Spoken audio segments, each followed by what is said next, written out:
Yo, yo, yo, what's going on, everybody? It's the Knucklehead Comics Tuesday. It's fucking Tuesday. We got Lay in the building. We got Cap in the building. Cabs can't make it tonight, but he's here in spirit. Just know that shit. He's here with us in spirit. He's doing his business thing. You know what I'm saying? You know, the big man tings. You know what I'm saying? As the kids are calling it and all that shit nowadays. What's going on, Lay? My man, just chilling, brother, chilling. I hear that. What's up, Cap? How you doing? Doing pretty good. Can't wait for this topic. The subject matter. I did some research. I was like, wait a minute, had some names. And then I'm like, no. I gotta make them beloved. Gotta make them beloved and switch them. I gotta make them beloved. Nice. Yo, sorry. So speaking of the subject matter tonight, we're talking about villains that could have been better heroes. You know what I'm saying? And I'm not gonna lie, there's something that I'm like, yo, the backstory on this fucking villain, he kind of needs to be a fucking bad guy. You know what I'm saying? But then there's other ones that you could justify them if little things here and there were tweaked. They could be heroes. You know what I'm saying? Mm-hmm. I can see that. Yeah. I'm completely with it, man. Yeah. Some of them just have if they take a left on Albuquerque, they could have been a different person. Oh yeah. That one left. Yeah. In the words of Buck Bunny, that left on Albuquerque. Yep. To paraphrase from Obi-Wan Kenobi, anyone can be a hero from a certain point of view. Yep. I mean, that's a great thing about a villain. Like we said it in one of the first ones is, in their minds, they are a hero sometimes, And then some of them you can, like a guy like Magneto, you can definitely give that to, because he is doing the right thing, and for the right cause. But the way he goes about it, people don't like it or are not a fan of it. I personally have never been against what he's doing. I understand, you know what I mean? Even Dr. Doom, he runs Latveria very efficiently. The people are happy there. He feels he can run the world that way. I'm on his side with that. I'm like, yo, if he can run a country that well, imagine a whole world. Yeah. I'm never one. You know what I'm saying? I mean, they're only second to Wakanda in technology. So, you know what I mean? It's not wrong.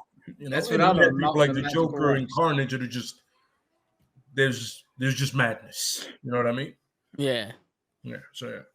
And that's what we're gonna get into tonight. We're gonna get into this, the nitty and the gritty, and shit. Yo, Late, you want to start it off, or you guys want to talk about who's, what characters we got, and then we get into that way.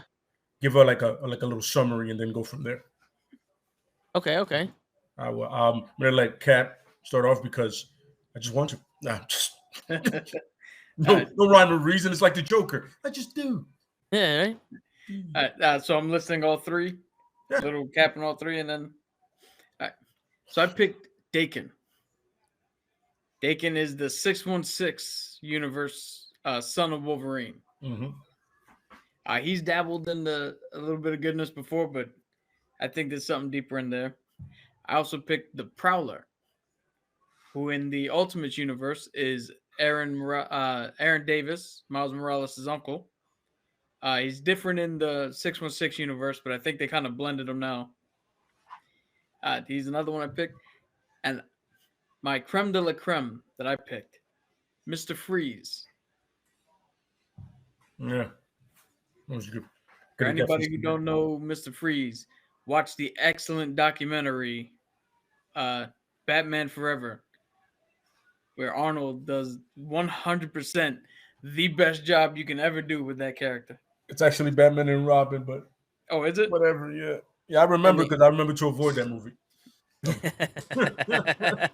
I was getting confused because they're both garbage. No, trust me. That's the one with the not so good everybody. Everybody freeze. Oh my gosh, that's horrendous. I tell you right now, I probably said this before on the podcast, but I'm gonna say it again. It's got my favorite movie quote ever, which is "What killed the dinosaurs? The Ice Age." Oh man! Right before he turned that whole place into a fucking icicle. Shit. All right, so who you got, Lay? I have first one is I have Taskmaster, Okay. which is ironic because of the way he started. I'm telling you, just that one left. It takes it another place. Um, second one, I'm sorry. Second one I got is actually Sinestro, in a Okay. sense, kind of the way he started. You know what I mean? And uh, honestly, I got Galactus for many reasons. You know what I mean? Because not really a villain if you think about it. Man, he's just hungry. No, yeah, You know yeah. what I'm saying? But yeah, those are my three. Okay, He just okay. needs a Snickers.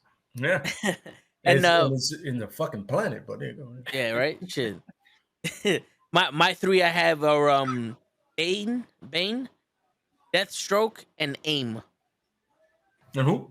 AIM, Advanced Intelligence Mechanics. Oh, AIM, Yeah, the company. Oh, so you got a yeah, whole yeah, company. yeah, Oh, yeah, okay, yeah, okay. yeah. Because you know what the crazy shit, the similar thing between all three of these is that people did shit to them.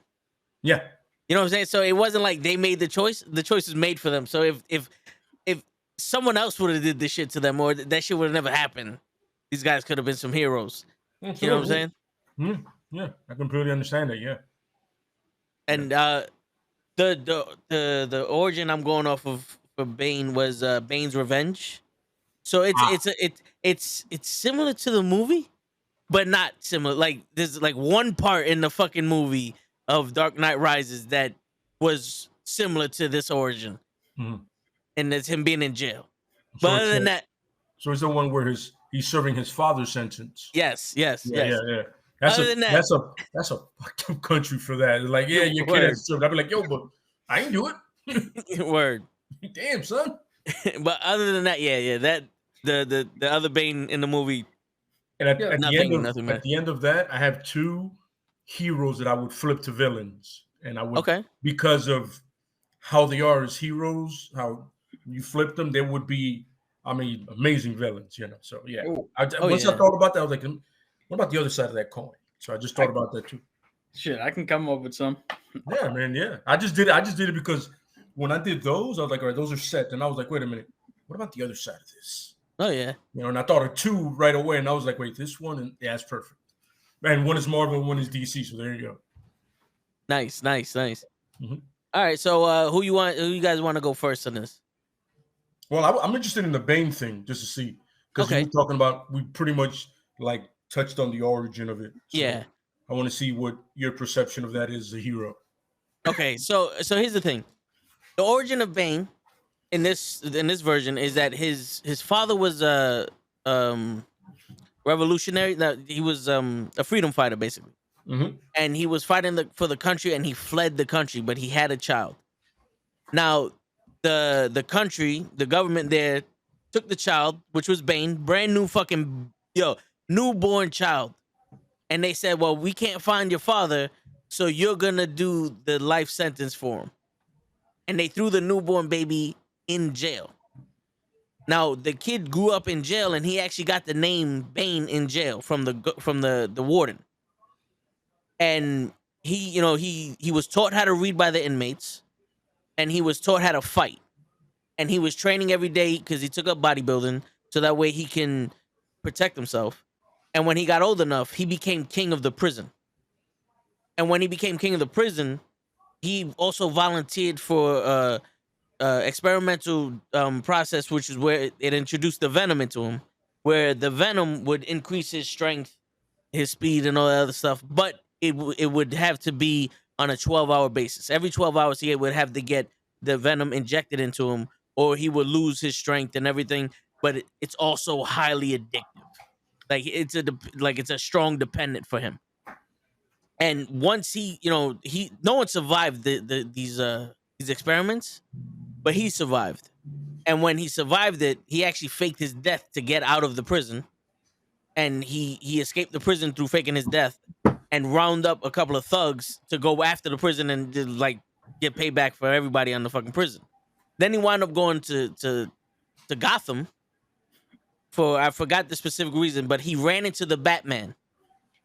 And the reason why he wanted to kill the Batman is because he had nightmares of bats as a child in the prison. and he thought the Batman was the bat that was haunting him. So he wanted to kill the bat that tormented him his entire life in the prison. So he knew that he couldn't take the bat on straight ahead. So what he did was he tore down the walls of Arkham to release all of the prisoners. And it took Batman 3 months to ring them all back up. And after Batman rang them all back up, Bane was waiting in the mansion, in the Wayne mansion, for Batman to come back because he deduced that he was Bruce Wayne because of the way he was ringing up the villains. And while Batman was at his weakest, he beat up Batman and broke his back. And with Batman being on the sidelines, he became the king of Gotham street crime. Basically like Kingpin. You know, so when he did that, Batman's replacement, I forgot which one it was. It was the one with the claws. Azrael. He actually beat Bane.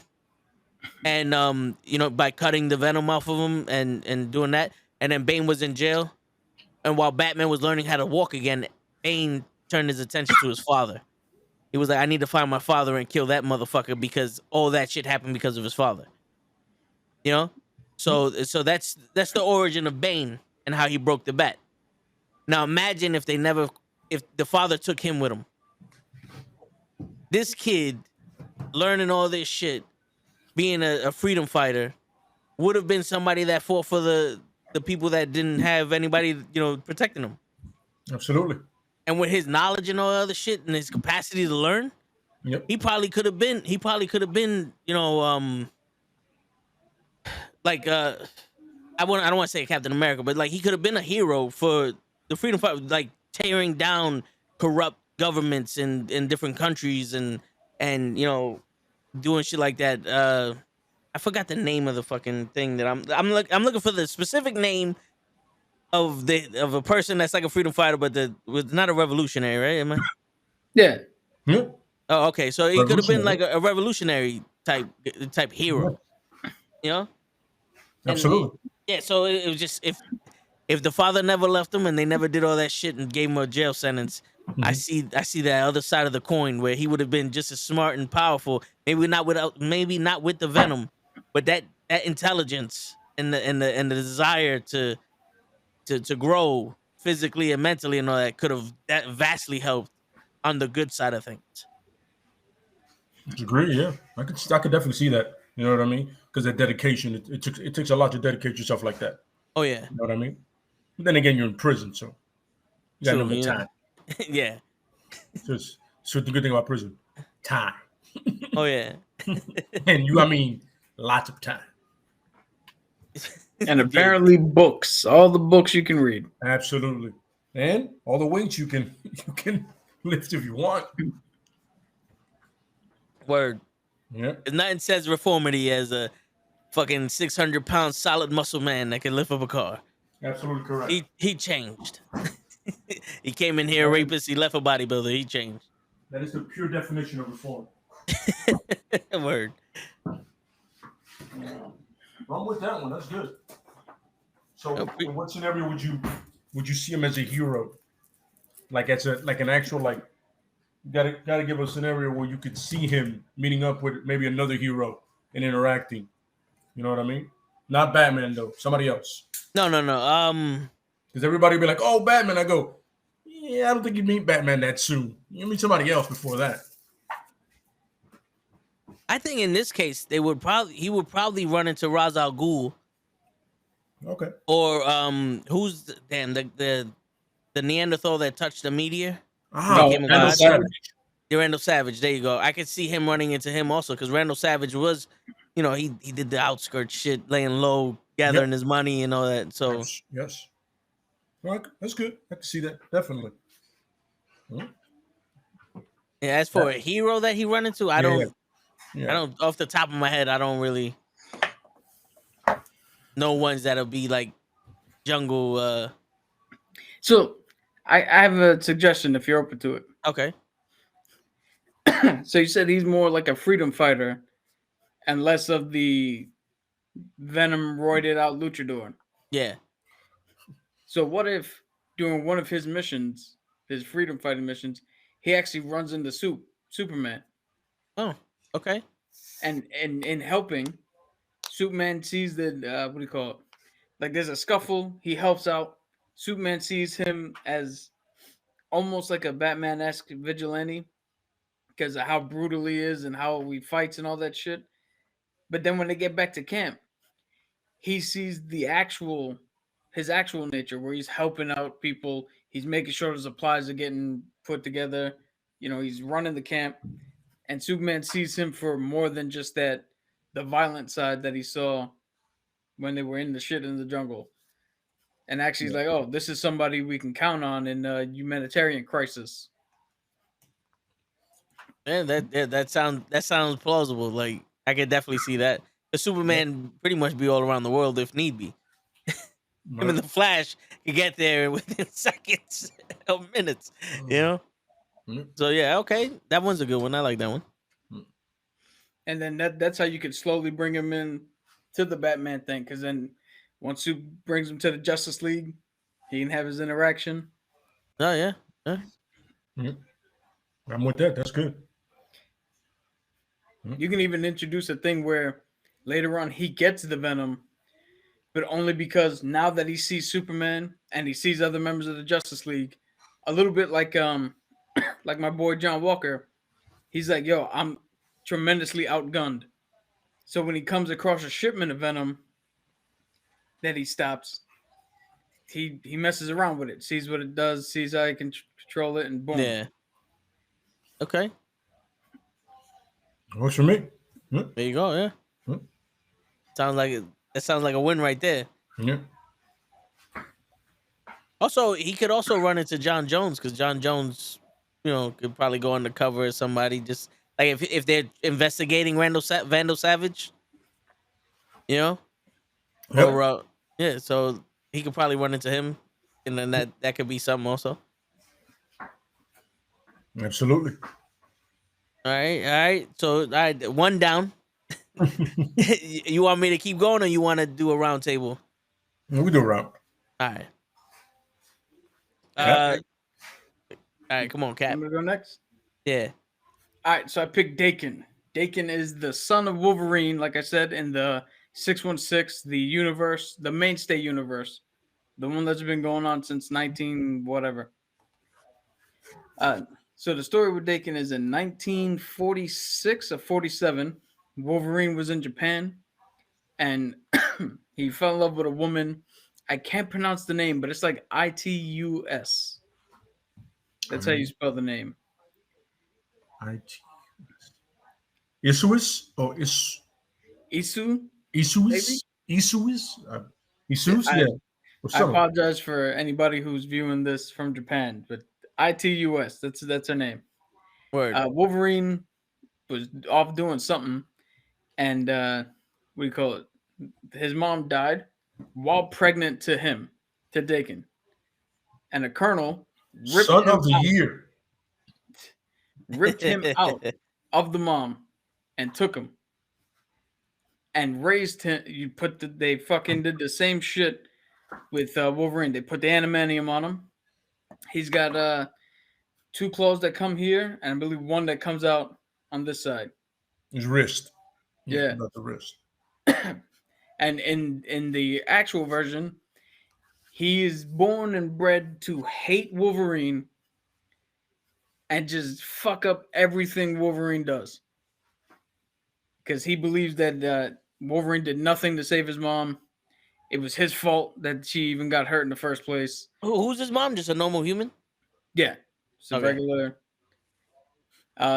So eventually he actually does some good, because he plays the Wolverine role in the Dark Avengers / Thunderbolts when Norman Osborn takes over the group after the Avengers disbanded. I believe after Civil War, when Norman was in charge of S.H.I.E.L.D., he had the Iron Patriot suit.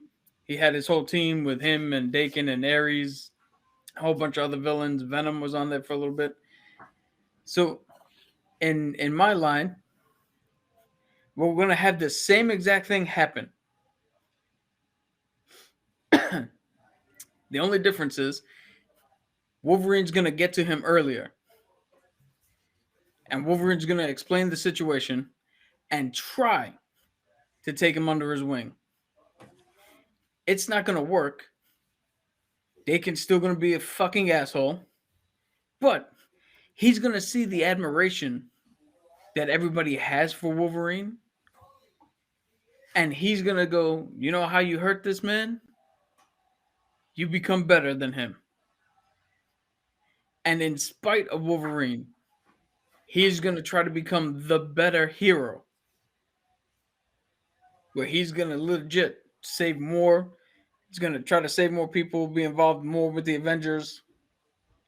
Anything Wolverine has ever done, he's going to try to top it at all costs.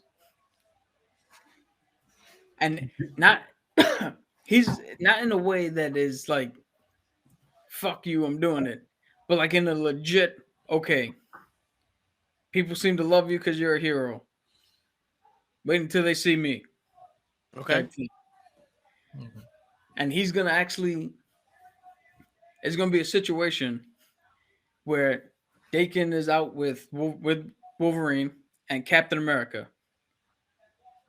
And they're going through clearing out a mission because they're looking for Hydra agents. And Wolverine goes into his berserk mode. All right? And Cap can't stop him. Mm-hmm. Cap gets fucking pissed. He's like, dude. He talks to him once Wolverine calms down. He's like, yo, we can't have you doing that shit. It's supposed to be a covert op. You almost ruined everything. You can't control yourself. Then later on, the same opportunity, a similar opportunity comes up, and Daken, without hesitation, acts, but he controls himself. The casualties are less. He actually does the smart thing, and Cap looks at him and is like, "This is somebody I can work with," and boots Wolverine off the Avengers and keeps Daken. So we still, in this world, we still get the hero who can interact with everybody and is doing good, but we also keep that dynamic of Wolverine and Daken. Just they don't oil and water, man. They don't fucking mix. Yeah. That way you can keep the character to its core and still move them along. And with that, that's what's up. Shit, that would be an interesting fucking story. Like if they made the Logan movie like that, shit, that'd have been crazy. Yep. Just the fact that you said that this dude ripped him out of his mother's stomach and then raised him to hate Wolverine. Yeah, because so he should have. That's how they knew he was a mutant, because she should have died with the mom, but his healing factor kept him alive. Okay. So when the Colonel found him, he was like, "Oh, he's got the same shit James does." Mm-hmm. We haven't seen this level of healing since Wolverine, so he could take the Animani. Mm-hmm. Absolutely. Yeah. That's dope. The minds of the creators of these comic book characters, fucking crazy. You know, like to come up with shit like that. Absolutely. Yeah. But you know, you got to come up at a certain point after writing characters for 70 years. You got to come up with something. Yeah. And, you know, I wouldn't be surprised if they had ideas. Like, you know, that whole ripping the baby out of the mother's stomach was like an idea for like a Hulk son, where instead of the baby was ripped out, the baby tore itself out. You know what I'm saying? And they were like, "Well, we can't do that. That's too violent." You know, for the Hulk baby, whatever the fuck. And then they're like, "Well, Wolverine has a kid. Wolverine was tortured in the past. That's the origin. Why not have his son go through some shit right off rip?" Mm-hmm. You know, day zero. He's not even born yet. Let's start torturing this fucking kid. Make him watch John Cena matches and say, "Look, that's your father. That's your father." And he grows up to fucking hate John Cena, but they called him Wolverine, and now he's looking for Wolverine. He grows up as they're yelling at him. "That's your father." He's just yelling at the screen. "Who are you pointing to? I don't see anyone."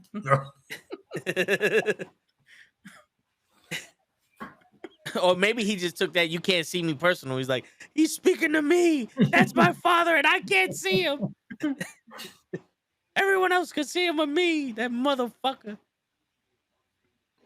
All right. No, that's horrible. Yeah. Yeah. You know, we go off the rails sometimes. But Lay, who you got, Lay? Yeah, so I have Taskmaster Okay. or Anthony Masters. Sometimes it's Antonio Masters. And once somebody called him Tony Masters, but he hates Tony Stark. So it was like, never call me that again. Which is one of the selling points for me about him. He doesn't like him at all. So I'm like, God, I'm a fan. Like I said, I don't like comic book Tony. I like MCU Tony. So if anybody is not familiar with Anthony Masters, he started off as an agent of S.H.I.E.L.D. He trained most of the agents of S.H.I.E.L.D. on how to fight and combat and how to adapt. Thanks to, well, in the original one, the photographic memory came when he got a version of the super soldier serum, right? Because there's a million versions of those things. Yeah. That thing. It's everywhere. They've been trying to replicate it since Cap. In this one, you would have a photographic memory. You can pretty much copy anything you do, but in a physical sense. Any fighting style somebody does, he got it. I appreciate the more modern one because it's a little fucked up. So the modern one is in the sense of if he remembers somebody's fighting style, he loses a piece of his memory, of his actual memory of who he is. So it's a consistent back and forth. Like if I adopt Daredevil's fighting style, I'm going to forget when I play catch with my father. It's gone. I'm never going to remember that again. So I like that in a sense of do I or don't I? You know what I mean? Yeah. So in his original thing is he got tired of working for S.H.I.E.L.D. Like he felt like it was an uphill battle. You know what I mean? I keep doing this, but we keep losing or there's a new criminal. So he decided I have this talent and I can train anybody. So he started to train mercenaries. He trained Crossbones. He trained Black Widow at one point. He trained, forgot the kid, Bucky too at one point. So essentially, think Lady Shiva, but for Marvel. You know what I mean? So then he literally opened up an academy to train anybody. People for AIM, Hydra. You had the money, he'll train. You know what I mean? Mm-hmm. So it didn't matter who or what. And then eventually you realized I can fight anybody and I can copy the style. So why not become a mercenary? He did that too. At the same time, holding down the school. You know what I mean? So he can shoot a bow and arrow like Hawkeye. He can throw a shield like Cap. He can fight like Daredevil. He can be as acrobatic as Natasha. As long as you don't have a superpower, he can pretty much go on par with you. You know what I mean? If it's something within human physical limits, he can do it. It didn't matter. The problem is every time he remembered one, he forgot who he was. And then eventually he figured out, why not just write all my memories? And then somebody, I think it was Dr. Doom, that was able to, no, it was MODOK, able to take the memories out of his mind and put them into files so he can see them and remember them so it can come back to him. You know what I mean? Okay. But, you know, that, of course, MODOK is not cheap. So he had to think for that one, he had to try to kill Iron Man. Clearly didn't work, but still done. So my new interpretation is he is a S.H.I.E.L.D. He's a S.H.I.E.L.D. agent, and he's training people, right? And then at one point he goes on a mission, and he's about to turn on S.H.I.E.L.D. But then he sees Rhodey, James Rhodes comes down in the War Machine suit, and then the War Machine suit starts to break apart because MODOK is there. MODOK starts controlling the suit, but James is still fighting, and he's fighting with the suit, and he's fighting through it. And that's where Taskmaster begins to go, this is what I needed to see. He was about to give up completely. He was about to turn to crime, and he just sees Rhodes. No matter knowing him knowing MODOK and knowing MODOK's father, knowing what he can do, the fact that Rhodes is still fighting, even though it's a losing battle, it inspires him to become better. And then he turns around and he tells James, listen, I am not a superhero, but I do have an ability. And I feel like this ability, I can share it with other people. I can help people. And he goes, fine. So he makes him not only the trainer of S.H.I.E.L.D., but also the trainer of the Avengers. and any Avengers that have superpowers, but that cannot fight. So he ultimately becomes their trainer. Like you'll see Cap fight and he goes, all right, I got that. And instead of Cap having to train Hawkeye, he trains Hawkeye. He trains Kate Bishop. He even trains Vision. So think about it. Vision's already dangerous without the ability to fight. Yeah. Now he's even more dangerous. You know what I'm saying? But for the side of good, he shows Tony how to fight. He doesn't like Tony. That stays. Because I don't like you, pretty boy. But I understand you're on the side of good. So I'll help you. So Tony tried to extend courtesy and be friends with him. He goes, no, you don't understand. I just don't like you. We will never be friends. But that's the avenue I see him down. You know what I'm saying? Same path, but he just goes the right way. And now he ultimately trains the young Avengers. And then he also trains with Shang-Chi, trains Spider-Man. Anybody that's willing to learn, then is a hero that he can help. You know what I mean? Sometimes there's some people that certain people can't beat in a fight. And he goes, all right, why don't you go to Masters? I'm pretty sure you can come up with a way for you to beat him. And him and Shang-Chi become friends because of the respect of the fighting styles. So that was that for that. Nice. Almost like a Luke Cage Iron Fist type thing. Kind of deal. And the funny part is, in one of his missions, he comes across Kung Lao by complete accident. And then he gets into the tournament and he's about to do it to the dragon. He goes, no, this is not my thing. I need to go back and train people. Well, I'm honored and thank you. This is not my path. Yeah. My path is back helping those who need to learn to be better. And then him and Danny Rand become friends, but he's on some like, no. This is not my path at all. I know where I'm at. You know what I mean? So, yeah. Okay. Huh? I like that one.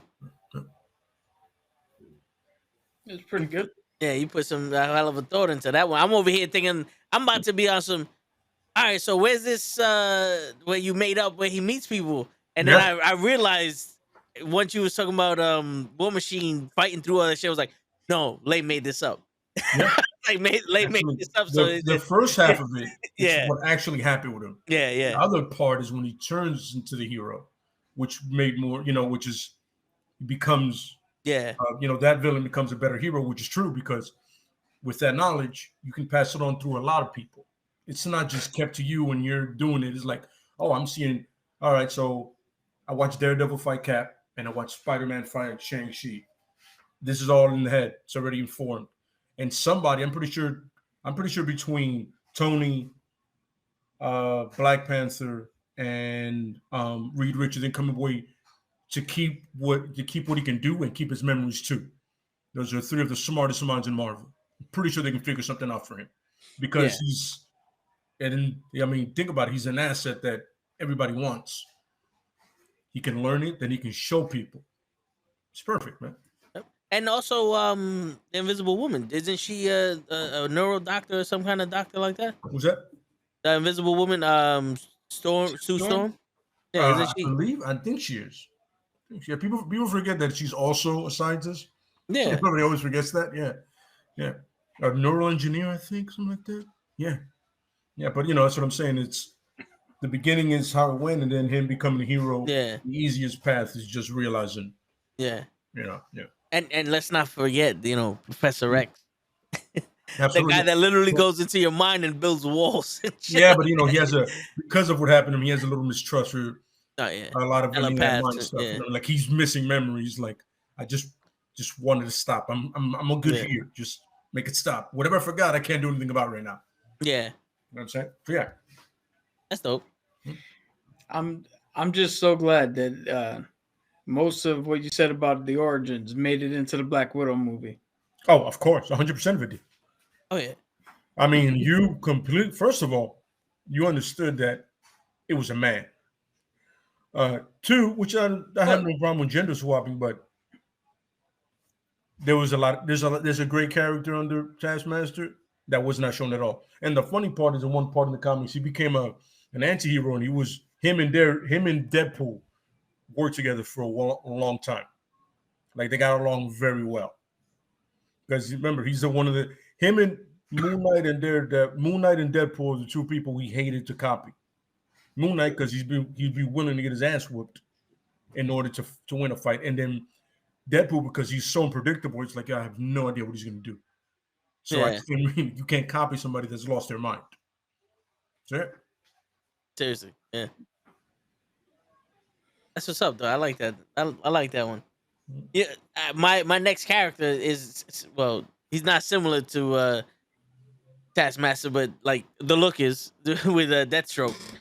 Mm-hmm. You know, Wade Wilson. Now, so the origin of him was he was in the military during the Vietnam War, and he agreed to do experiments. But the experiments they told them they were doing, they were giving them a serum to prevent the opposition from doing any kind of mind control to him or mind reading, because that's what they were doing. So they were like, yo, this is going to prevent them from being able to get into your mind psychologically and make you do things. But they didn't tell him that was actually a version of a super soldier serum. So when he got injected, he instantly became enraged. His speed went up, his power went up. Like he basically became like Captain America, but he was full of rage. And like he just they had to sedate him so many times that the army was just like, yo, get the fuck out of here. They discharged him and he went on his way, and he met his wife. And all right, so the importance of the wife thing comes later. But he met his wife, and then he started doing big game hunting to make ends meet, to marry her. And he also did some mercenary shit on the side. And Hive, I'm skipping a bunch of parts, but Hive basically tried to hire him to take out the Teen Titans. And he said no. So Hive, they attacked, he said no. They had a kid. And the first kid died, if I'm not mistaken. And then the second kid had some of his powers. Oh, no. The second kid became a mercenary also, and Hive injected him with a different type of super soldier serum. And he went after the Teen Titans. And his son died while he was going to kill the Teen Titans. And the reason why I said that his wife was important is because when his son died, his wife shot Wade Williams in the eye, like shot him in the face. Wow. And that's why he got the eye patch. His wife did that to him. And then he agreed to do some shit, and he went after Hive. Slade Wilson. Yes. His son, yes. Then he went after Hyde. Now, forgive me, I had to like cram this one in because I only had one.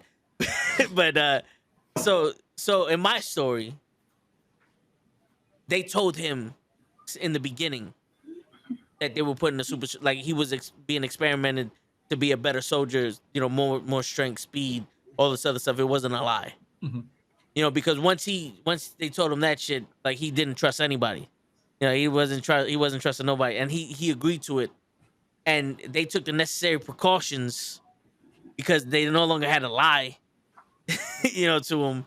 And, they were able to control, and he was able to prepare himself for whatever outcome may come. And they actually took the time into making him an actual soldier that can withstand his abilities. And then being a war vet, he would have that nobility and his pride in his country and his team, and he'll essentially be like a Captain America for DC.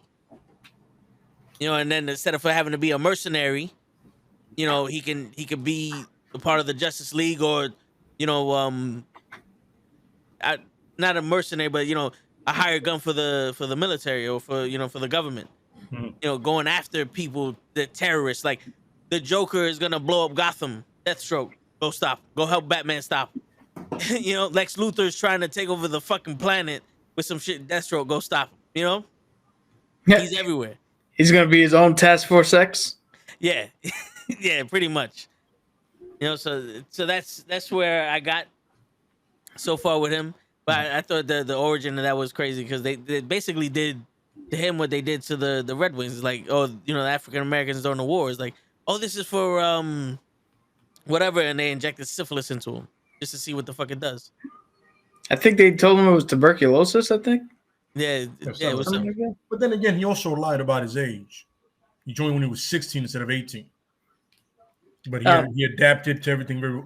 He adapted to all the training and thing pretty fast. Like he was like a natural. He didn't lie. He put the number 18 under his shoe. That way he was over 18. True. He never said he was over the 18 years of age. He was just over the number 18. Yeah. You know, that was one of the tricks back in the day. Oh my god. Cap No, needed to do in the all that. Civil War era, that's literally what they did. So soldiers who were more religious wouldn't lie. They literally did that. They put the age in the shoe, so they technically wouldn't be lying. That is way too literal. Yeah, right? Yeah. All right, so who you got, Cap? All right, so my next guy is the Prowler, and this is a little bit of a cheat because I'm actually keeping some of the story the exact same. He was the dude who the original one. What's his Brown? Yeah, Hobby Brown. Mm-hmm. Born and raised in the Bronx. Was a window washer. Oh, no wonder he got picked. Born and raised where again? Who was born and raised? And the Boogie Down. That's what I thought. I don't think that was in it. Actually, I don't think that was intentional at all. Actually, no, it was. He's actually one of the characters, one of the first characters or villains that I knew about growing up. So I've always been a fan of his. I grew up in the Bronx. You know, the whole angry teenager shit. He was a window washer, and then one day he got fed up and used his shit, the window washing shit, to get into a building. Fucked that up. Spider-Man saw him, had to fight him, didn't work out. Spider-Man got him to stop, and then like 16 other people that I read it just fucking took over the name at certain point. Then we go to Miles Morales in the Ultimate Universe, and his uncle, Aaron Davis, is the Prowler, and that was his thing. He was a master thief, and he was making more money doing that for robbing for Kingpin and other people than he was doing a regular job. Miles' father's a cop, so there was always that dynamic. They never wanted to be in the same room because they didn't explicitly know, but they knew. But It was an unspoken truth. yeah. So this dude is the main version of him became a tech genius. Skilled hand-to-hand combat. He's got what is this here? I have to read this because some of this I did not know. So like he's got hypnotic aids that he can use along with his hand-to-hand shit. Mm. Then so the suit that he has now, the main suit, has wall crawling, gliding via his cape. He's got talons that are titanium, and he's got gauntlets that shoot blasts of air, powerful enough to disorient and knock you out. So my version of this is what happened to the first one, where he tried to commit a crime. It went south. Spider-Man caught him.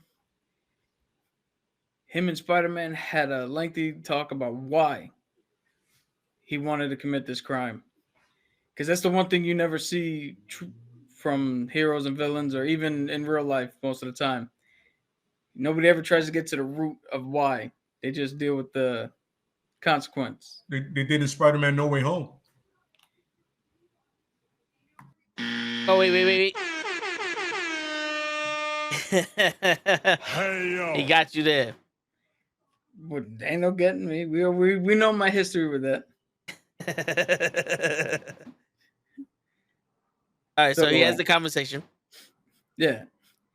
So Spider-Man decides not to turn him in. And Spider-Man actually gives him a chance. Gives him a chance to see if he can actually put his skills to use. So Spider-Man sees some of the tech he has. I was like, all right, we can make some upgrades to this. So this is my little spin on this. This is not exactly what happened in the story, but Yeah.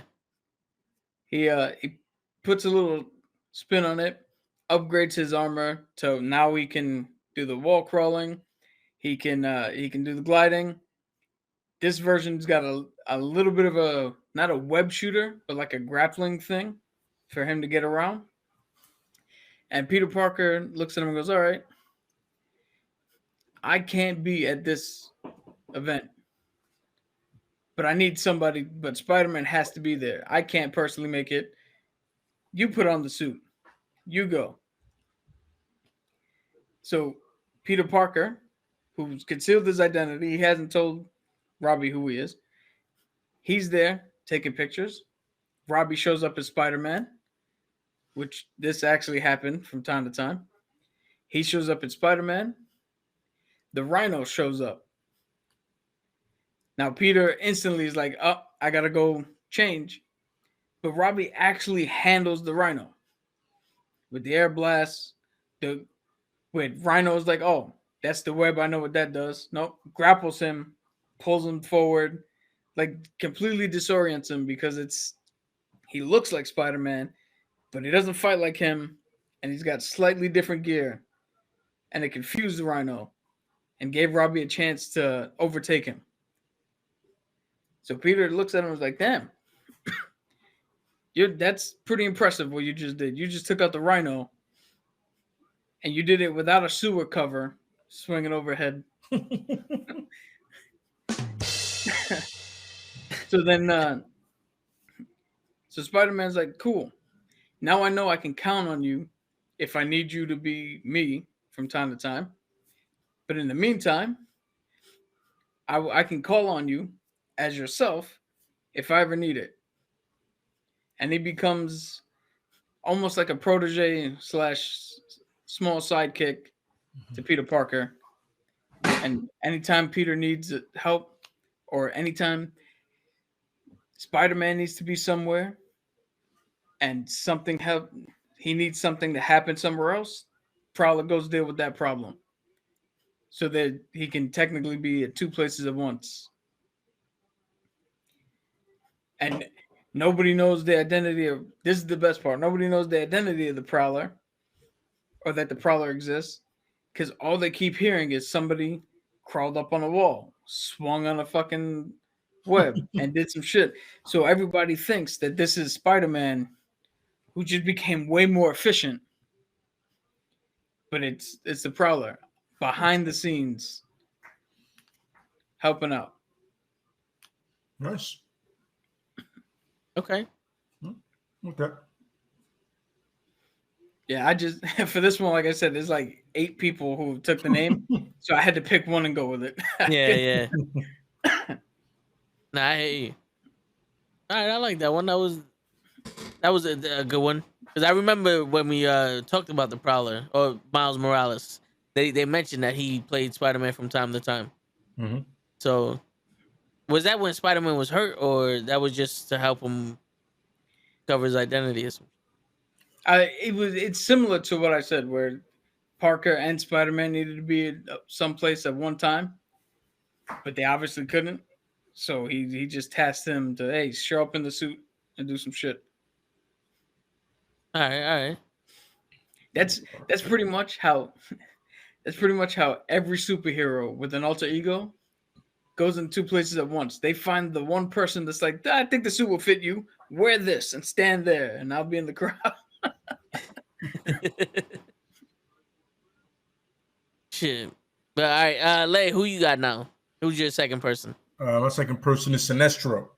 Okay. If you don't know Sinestro, then you clearly haven't read comic books. But fun fact, Sinestro was one of the very first Green Lanterns chosen for his sector.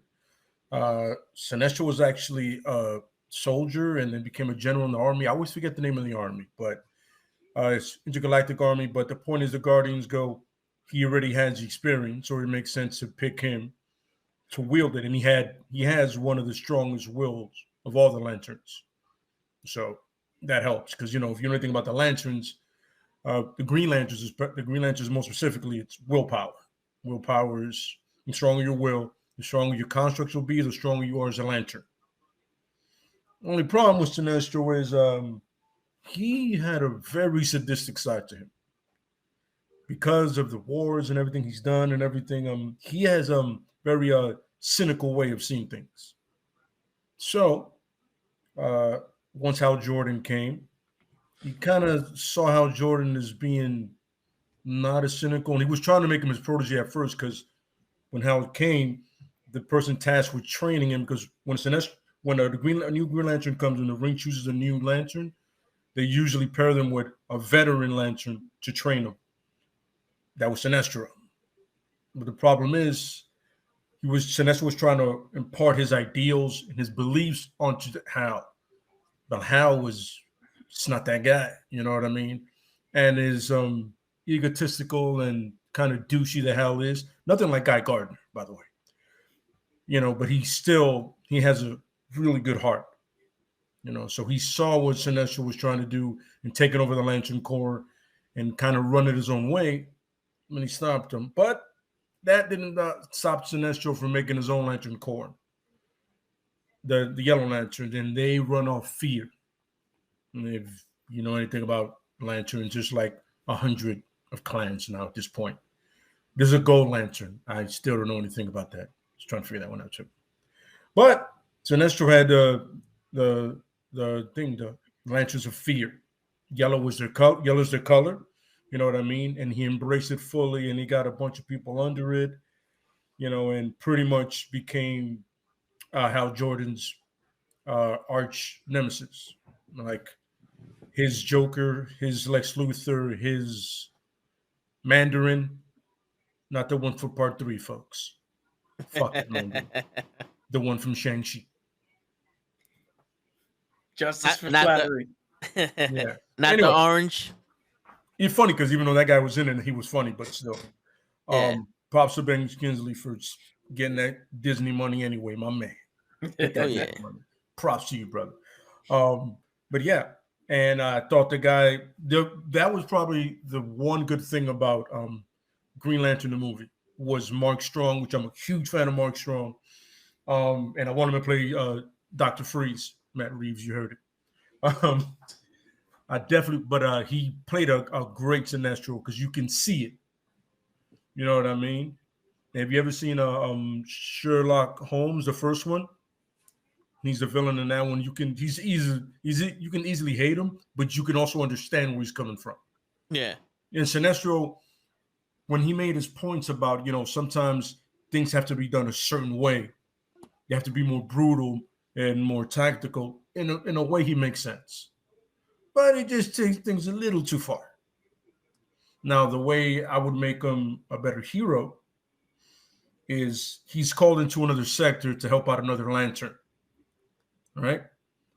No idea. He's never been to the sector. He has no idea what it is.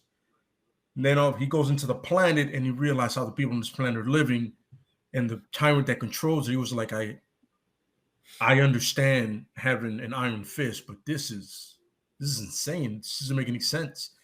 This is evil just to be evil. You're not even giving people a choice. Where is he? He's in Apocalypse with Darkseid. And he sees it. And then at this point, the Darkseid is fighting his father, which makes sense because all of them have issues, daddy issues, right? And he's even fighting his son, Orion. And then at one point, he's actually being a Green Lantern and he's helping. And then he goes with the New Gods. If you know anything, Darkseid's father's New God, and his son, even though he was born with him, he fights against him. And he's asking the New Gods, goes, who is that? And the father goes, shamefully, that's my son. And the other guy goes, shamefully, Orion goes, that's my father. He goes, but why is that planet like that? He goes, he chose that to be his life. To choose fear and hate to run your life, something you can't do. And then Sinestro starts to understand that was wrong with me from the beginning. I was doing it that way. I was going to go down that path. But then he saw Darkseid and he saw the way he rules. And he saw his insanity for the anti-life equation, which bugged him out. And then he realized, all right, so I can't do this. But he realized another thing that he can't do is trust the Guardians because they've lied to all the lanterns, have kept secrets from them. Because I can't do that either. Which I want to do is I want to start something on my own. So we're keeping him starting his own core, but with a different value. It's not fear. You know what I'm saying? And it's not hope. It's righteousness. Because the lanterns don't have a righteousness. It's righteousness. You know, it's righteousness and honesty. It's what the Guardians aren't doing, and doing the opposite of what Apocalypse is doing, what Darkseid is doing. I don't have a color for it because I don't give it. I mean, it's hard to pick a color because there's so many. You know what I'm saying? But that would be him. He would start a new Lantern Corps, but of righteousness. Platinum. I think there's a platinum one. He's not a rapper. Well, white gold then. What? I was gonna say taupe because it's soothing, but not that one. And his symbol has the spin on his chest. Soothing, yeah. I'm saying, you know, I guess it's hard to pick a color because red is already taken and all that, and the spectrum is crap. Cyan, even orange is taken at that point. Yeah. What about like burgundy or some shit? It's a little ugly, man. It's a real color. Yeah. If you think of justice, usually think of like blue or white, but I don't want to get into that. Yeah. You know what I'm saying? I mean, like a night blue, like a real bright blue. You know what I'm saying? Fuck the whole people. Nobody really cares about it. Anyway. Like a you know, he could still keep yellow. It could be yellow, yeah. Yeah, but I like the fear and the yellow thing because when Scarecrow did it, it looked cool on him. I like that. You know what I'm saying? But you know, we could do that. But the point is he makes his own core and he tells the Guardians and the Green Lanterns have nothing against you. We can work together, but just I can't work under them anymore. Because I found out the secrets and I found out what they were hiding from us. So he makes his own Lantern Corps, but it's for righteousness. You know what I mean? It could be a mixture of colors. Yeah. Where it would be like yellow with the blue outline. Mm-hmm. Or with like a red like fade into it, where it transitions and shit, just to represent all the different colors. Yeah. So I'm pretty sure if somebody hears this, they'll if they think it's a good idea, they'll make a drawing of it and be like, yeah, that's it right there. You know what I mean? Where's our boy Chris? The dude, the artist dude, yeah. You know, he got this. He'll possibly be a fan of it, but yeah, definitely that was my whole perspective. Is he still does what he does, but he does it in the right way. All puns intended, in the righteous way. You know what I mean? So yeah, that would be the way he turns into a hero. Nice. Okay. There's a lot of his own thing because he's his own man. But you know, there's a lot of inspirational stories in Lay's background. Yes, absolutely, yes. Every villain can be a hero. Every hero can be a villain. So that's true. When I get to the villain parts, when I get to heroes to villains, it all goes left. No, all you need is that one instance of the epiphany smacking you. Yeah, absolutely. Yeah. That's what's up, though. All right, okay, I get it. What's up? All right, so my last pick is AIM. Right, the advanced idea mechanics, and so they were originally made by Hydra to overthrow governments with technology. All the scientists that were making the Hydra weapons, they made the cosmic cube, not the power that was in it, but the cube that actually sustained the power. They developed it, and they developed a lot of stuff technology wise that were powerful for what they used, and shit. They were like some of the smartest scientists, and they wore the mask because each scientist was evil. They were all of the same plan, basically. They were, they had the one mindset of creating technology for stuff. Now, when Hydra fell, they brought it back up, and they created MODOK. Now, the original purpose for MODOK was, I know they changed it from C to K, but he was a machine. I forgot what the acronym was for MODOK. Fuck. So anyway, they created MODOK that was supposed to help shit. And when MODOK, he was like an AI, almost like Ultron, pretty much. And when he realized that you can't really save human beings or whatever the shit was, he changed the spelling to K at the end for a killing machine. Like, he was the ultimate killer, and he started killing shit. Now, in my story, he started killing AIM. because he felt like they were lesser beings and they didn't need them.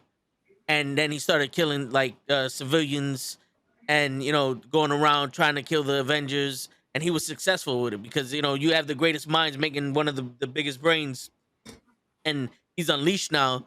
AIM goes, shit, like we got to stop him.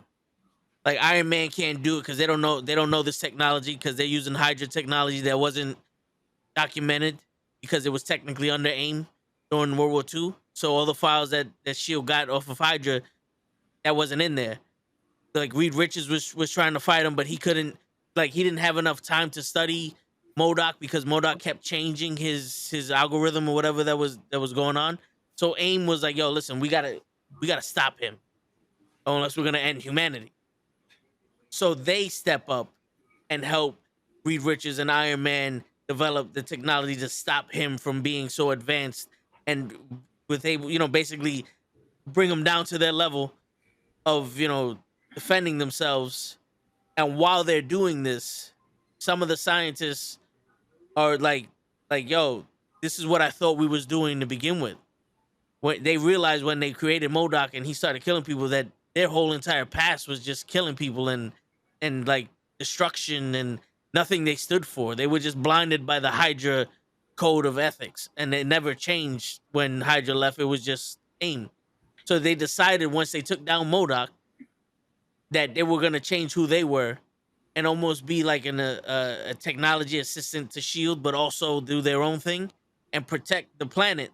So when you have the threats of aliens or countries that are third world countries that don't have water or something, they would go there and help them build up with, and of course you would see Wakanda, see this, and they would like join to help advance third world countries that would be under control of a suppressor government, the militaries or whatever the case may be, and they would help up that way. So it would be like an international team. So MODOK was what they made to take over and do shit, and that was also their demise and their evil side, and they became good and try to amend for what they did in World War II with Hydra and after that. That's good. Who's the I forgot what they call the guy at top, like the Science Supreme or some shit like that. I think it's the Scientist Supreme. Everybody's a Supreme in Marvel. Yeah, nobody tries to get creative. Who's your top guy then? Now that they're good, what big brain are you putting in there? You keeping Aldrich Killian? I mean, yeah, because at this point I didn't account for Reed Richards' son, so this would happen before his son happened. So yeah, I would say Aldrin. I got a color periwinkle. There you fucking go. So MODOK with the K stands for mental, mobile, mechanized organism designed only for killing. But there was one that had the C in it. I think that was designed only for caring.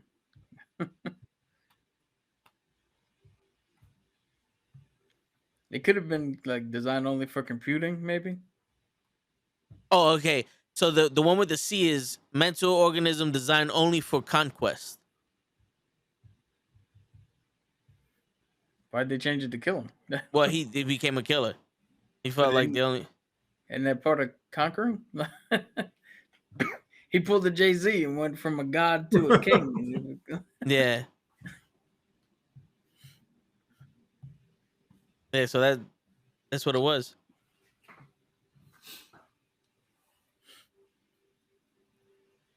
So he has advanced genius level intellect. He can compute to the point where its rivals other geniuses such as Stark, Reed Richards, the Leader, Doom, and who the hell is PYM? Pym? Oh, Pym. Okay. It just says Ping. I don't know why. I don't know why everybody has their first name. Like Reed Richards says Richards, and then this just says Pym. It's like, why wouldn't you put Hank Pym? And then mental powers. It's all about the Leader. Yeah. Underappreciated there.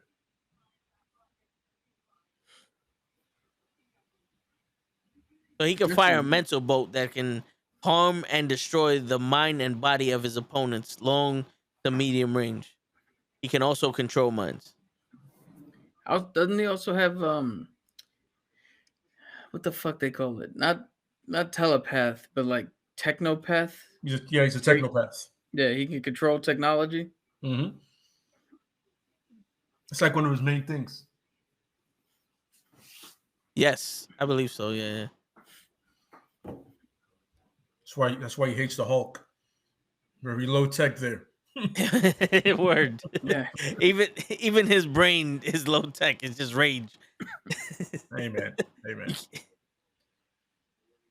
All right. So my last guy is Victor Freeze, otherwise known as Mr. Freeze or Dr. Freeze. So originally, this is a gentleman who his wife came down with a mysterious illness, and he used his intelligence to create a cryo chamber to literally keep her on ice until he can find a cure. He used a whole bunch of different weapons and shit like that, and a cryo suit for himself that I forget what happened, but he went from being normal to kind of fucking himself over, and now he needs the suit to survive. And he uses a whole bunch of different things to try to get money and try to get supplies and intel and everything he needs to find a cure for his wife. And it's a sad story because essentially Batman has to stop a guy who's only interested in finding a cure for shit. Yep. So in my version, right before, so Mr. Freeze designs the cryo chamber, puts his wife in stasis, trying to figure out how to get the means to help out. He goes to a fundraiser in hopes that so he invents this thing that uses diamonds that can freeze shit. All right, his freeze gun. He thinks he's gonna be. He doesn't really care about the implications or the benefits or anything. He's just hoping that he could sell this to someone so that he can get funds for more equipment, more medical equipment, and everything. So he goes to a fundraiser where there's the likes of Luthor, Ra's al Ghul, Vandal Savage, Bruce Wayne, all the big wigs that DC has. They're all at this fundraiser, and he is trying to sell himself to everyone, and no one's buying. Everyone's laughing at him like, you're going to freeze shit, who cares? So right at that moment, where normally the story will turn around and he goes, fuck it, I'll do it myself, and he takes that turn, right at that moment, Bruce Wayne shows up and says, hey, my name is Bruce Wayne. I heard a little bit about what you have there. Give me the pitch. And Mr. Freeze gives a hell of a pitch. And Bruce Wayne / Batman realizes the potential for harm that this weapon can do. So in the immediacy of the meeting, he buys the weapon, gives him funding just to keep this off the street. Like, Bruce doesn't really care about the rest of it. He's just trying to keep this out of everybody else's hands. So with the funding, Mr. Freeze goes down. He's getting better equipment. He's close to making a breakthrough. And then something interesting happens where the Court of Owls have unleashed some sort of neurotoxin or neuropoison that Batman has never encountered before. And they got Robin. They got Tim Drake. Oh, whew. I got worried. You thought it was Grayson? Sorry. Got hurt. Like, not him. Not him. No, they got Tim. So Batman is looking for. He's trying to rack his brain for anybody that can help, and remembers Freeze. So he goes to Mr. Freeze as Bruce, and was like, "Hey, Doctor Freeze. He didn't go to medical school for nothing, bro. Yeah, but they call him Mr. Freeze. But he's Dr. Freeze. True. He's a good guy. Oh, hey, his mom will call him Mr. So that's correct. So Bruce Wayne goes to Mr. Freeze. We tried. Fuck your doctor. I'm sorry. Go ahead. The word. Well, he's not like a practicing doctor. Yeah, scientists do that. They go, I'm a doctor. Really? Yeah. You're a scientist. You're not a doctor. So there you go. We'll split the difference. So Bruce goes to Scientist Freeze. and he's like, hey, one of the young gentlemen under my care has been stricken with something that we cannot figure out. So Scientist Freeze is like, yo, bring him in. We'll see what we can do. He figures out what the poison is, figures out how to neutralize it. And the whole time, Batman is watching him work. And it dawns on him, I underestimated this man. This man can be greatly useful. So, not Batman, Bruce Wayne finds out more of the story, finds out about his wife, finds out about the thing. So he fully funds Freeze. He gives him enough money to make sure that the cryo chamber stays intact for as long as he needs it. There's like excavations that Freeze has to do in different jungles for different plants. Bruce Wayne is like, hey, here's the money, go do it. Bruce even shows up on some of the excavations as Bruce. None of this has anything to do with Batman. The human side of Bruce is what takes over. Helps him out.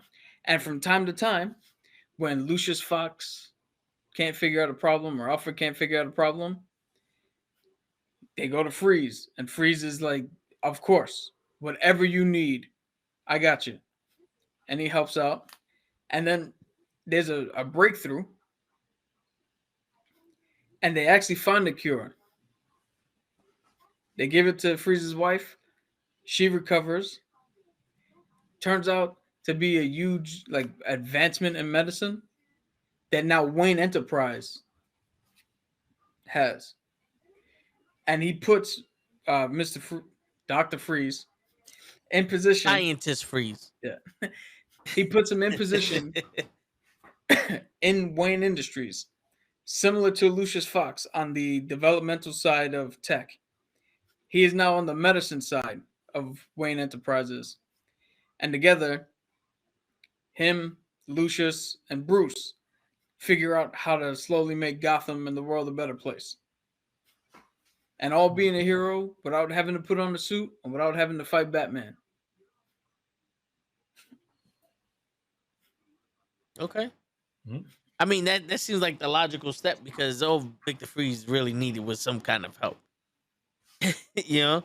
Mm-hmm. Like the man's wife is in danger. Like he just needed somebody that had some kind of conscience to help. Yo, if I'm not mistaken, I think in the movie, Freeze does find a cure. One cure. And Batman's like, hey, I know your wife you've done this for, but can you give it to my butler, please? Yeah, he's funny thing is called McGregor's stage 1. That's what Alfred had. So it's all Connor's fault. Yeah. Yeah, she was on stage 2 or 3, but he found the cure for stage 1. He was like, can I get that? My butler needs it. Fuck your wife. Yeah. That was kind of the impetus of me having this be Bruce Wayne helping and not Batman or anybody else. Yeah. I know Toe's a fan of that one. I'd rather have Bruce help. That was your whole argument. I need Bruce. I don't need Batman. You know? But shit, I mean, Bruce can help people as much as Batman can, if not more. Yeah, absolutely, yeah. But it goes to show you that like a rich man can only do so much because his money's gonna go to corrupt people any fucking way. So you might as well put on a mask and beat the shit out of people at night. You know, you got two options, rich man: give money to people who ain't gonna use it right, or put on a mask and beat the shit out of people. Come on, Bezos, where's your costume? We have decided Bezos doesn't have the balls, and anyway, he's too busy fucking over his own employees. He must be going batshit the fact that one of those Amazon things became a union. He's like, oh, please don't tell me the rest of them are going to be union. I'm going to have to cover their medical expenses, those bastards. Right? It's going to cost me $1.2 million for everybody. That's like not even a fraction of the money I have. What am I going to do with that? I can't buy my fucking golf clubs now. Fucking cocksucker. He's going to show up in a mask like, I'm rich man. Right. Go, Bezos? That you? I'm consequences. It's gonna be like just like Elias. He's gonna go, Bezos, is that you? No, you're not very good. It's my younger brother.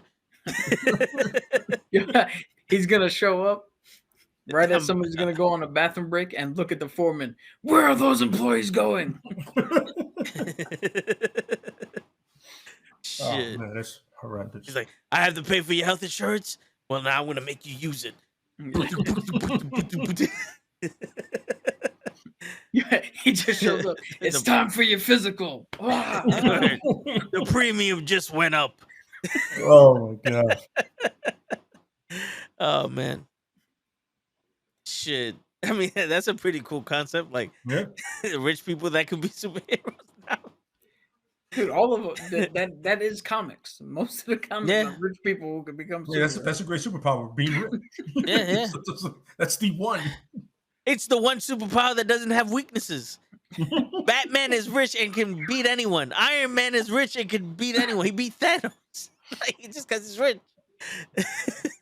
I mean, it did cost him his life. So. Yeah, sure. But meanwhile, the Hulk. Yeah. Meanwhile, the Hulk got to be exiled to another planet. Yeah, that turned around and bit everybody in the ass. He said, "Oh, you want to get rid of me? Cool." The funny thing, but he was good where he was, and then they fucked that up somehow. You're like, yo, I'm gonna stay away. I'm gonna have a life here. All of a sudden, wait, you just can't leave me alone. Yeah, that's pretty much what it is. It's like the Hulk got to get out of here. Yo, you heard the Hulk's happy on his planet? No. We never said anything about him being happy. Attack that motherfucker. Kill that motherfucker because he's happy. Nope. Psych. That's not how this works. Kill his wife and his son. Yeah, right. Damn, son, you guys are fucked up. You know, he's got kill all of y'all. He tore down the First National Bank. Huh? Said the Hulk has 4 or 5 kids. Oh yeah, he gets around. I mean, shit. For some that testosterone. Yo, didn't they tell us in the movies that he can't pipe because of it, he gets too excited? Yeah, he can't. I was like, that was Edward Norton. That was so dumb. I saw that. I was like, what? Hulk can't get some. You never got angry, Lay, when you was horny? Like I did no point that I think I was gonna destroy something like that. I was like, wait a minute. You're supposed to get angry, not hype. You never walked into a store horny and grabbed somebody by the throat and just like, I'll kill you. No. You want to fight me, motherfucker? Absolutely not. That's a whole nother level of some shit you got to really talk to somebody about. Dude, little known fact, everybody gets that phrase wrong. It's not you won't like me if I'm angry. It's you won't like me if I'm horny. Right? Got it. That's a line I hope never to hear from another man. Anyway, you might go. Be like, what? Not even want to hit you because you might like that. Weird. Yeah, I got a question. The chick that took over for Asgard, Valkyrie. Yeah, like can she like have the Hulk's child? Because she's technically like a god because she's a guardian or some shit. Like what's going on with it? All right. Like I said, the Hulk has at least 3 children that I can confirm: Scar, dragon something. Like he's got it's another one that looks humanoid, bald, and he's got a daughter. The first two I know is some alien bitch from that planet. So the other one is who God knows who, but somebody was able to take the pounding. Yeah. Savage. Maybe the Hulk's not as big as everybody thinks. Maybe that's why he's so angry. It's like a true steroid thing. Is when he gets bigger, he gets smaller. Oh, this went somewhere left. Word. Didn't expect this one. Did you do your third one, Lay? No, I'm gonna do. Yeah. So my third one is Galactus. Right? Everybody knows he was a scientist at one point.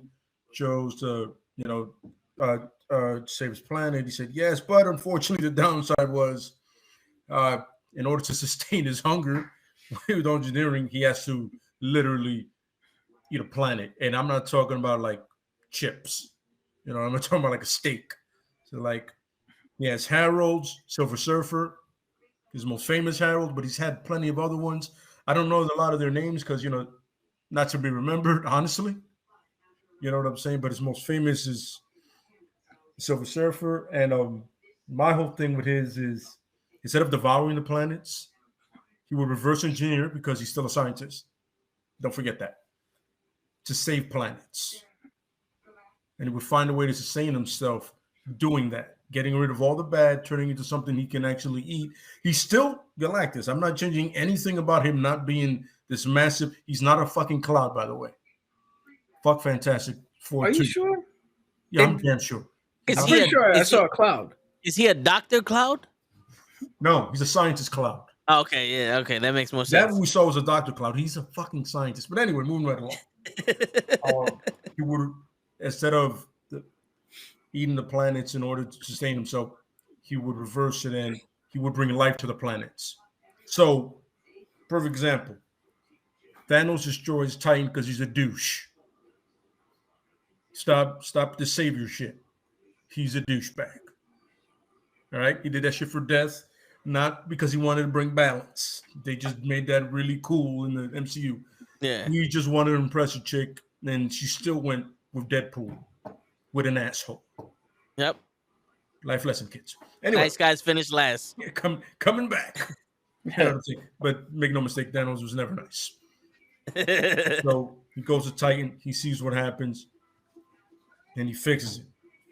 Anywhere there's a planet, his Harold now is made as a scout to help planets, or planets that are on the verge of being destroyed.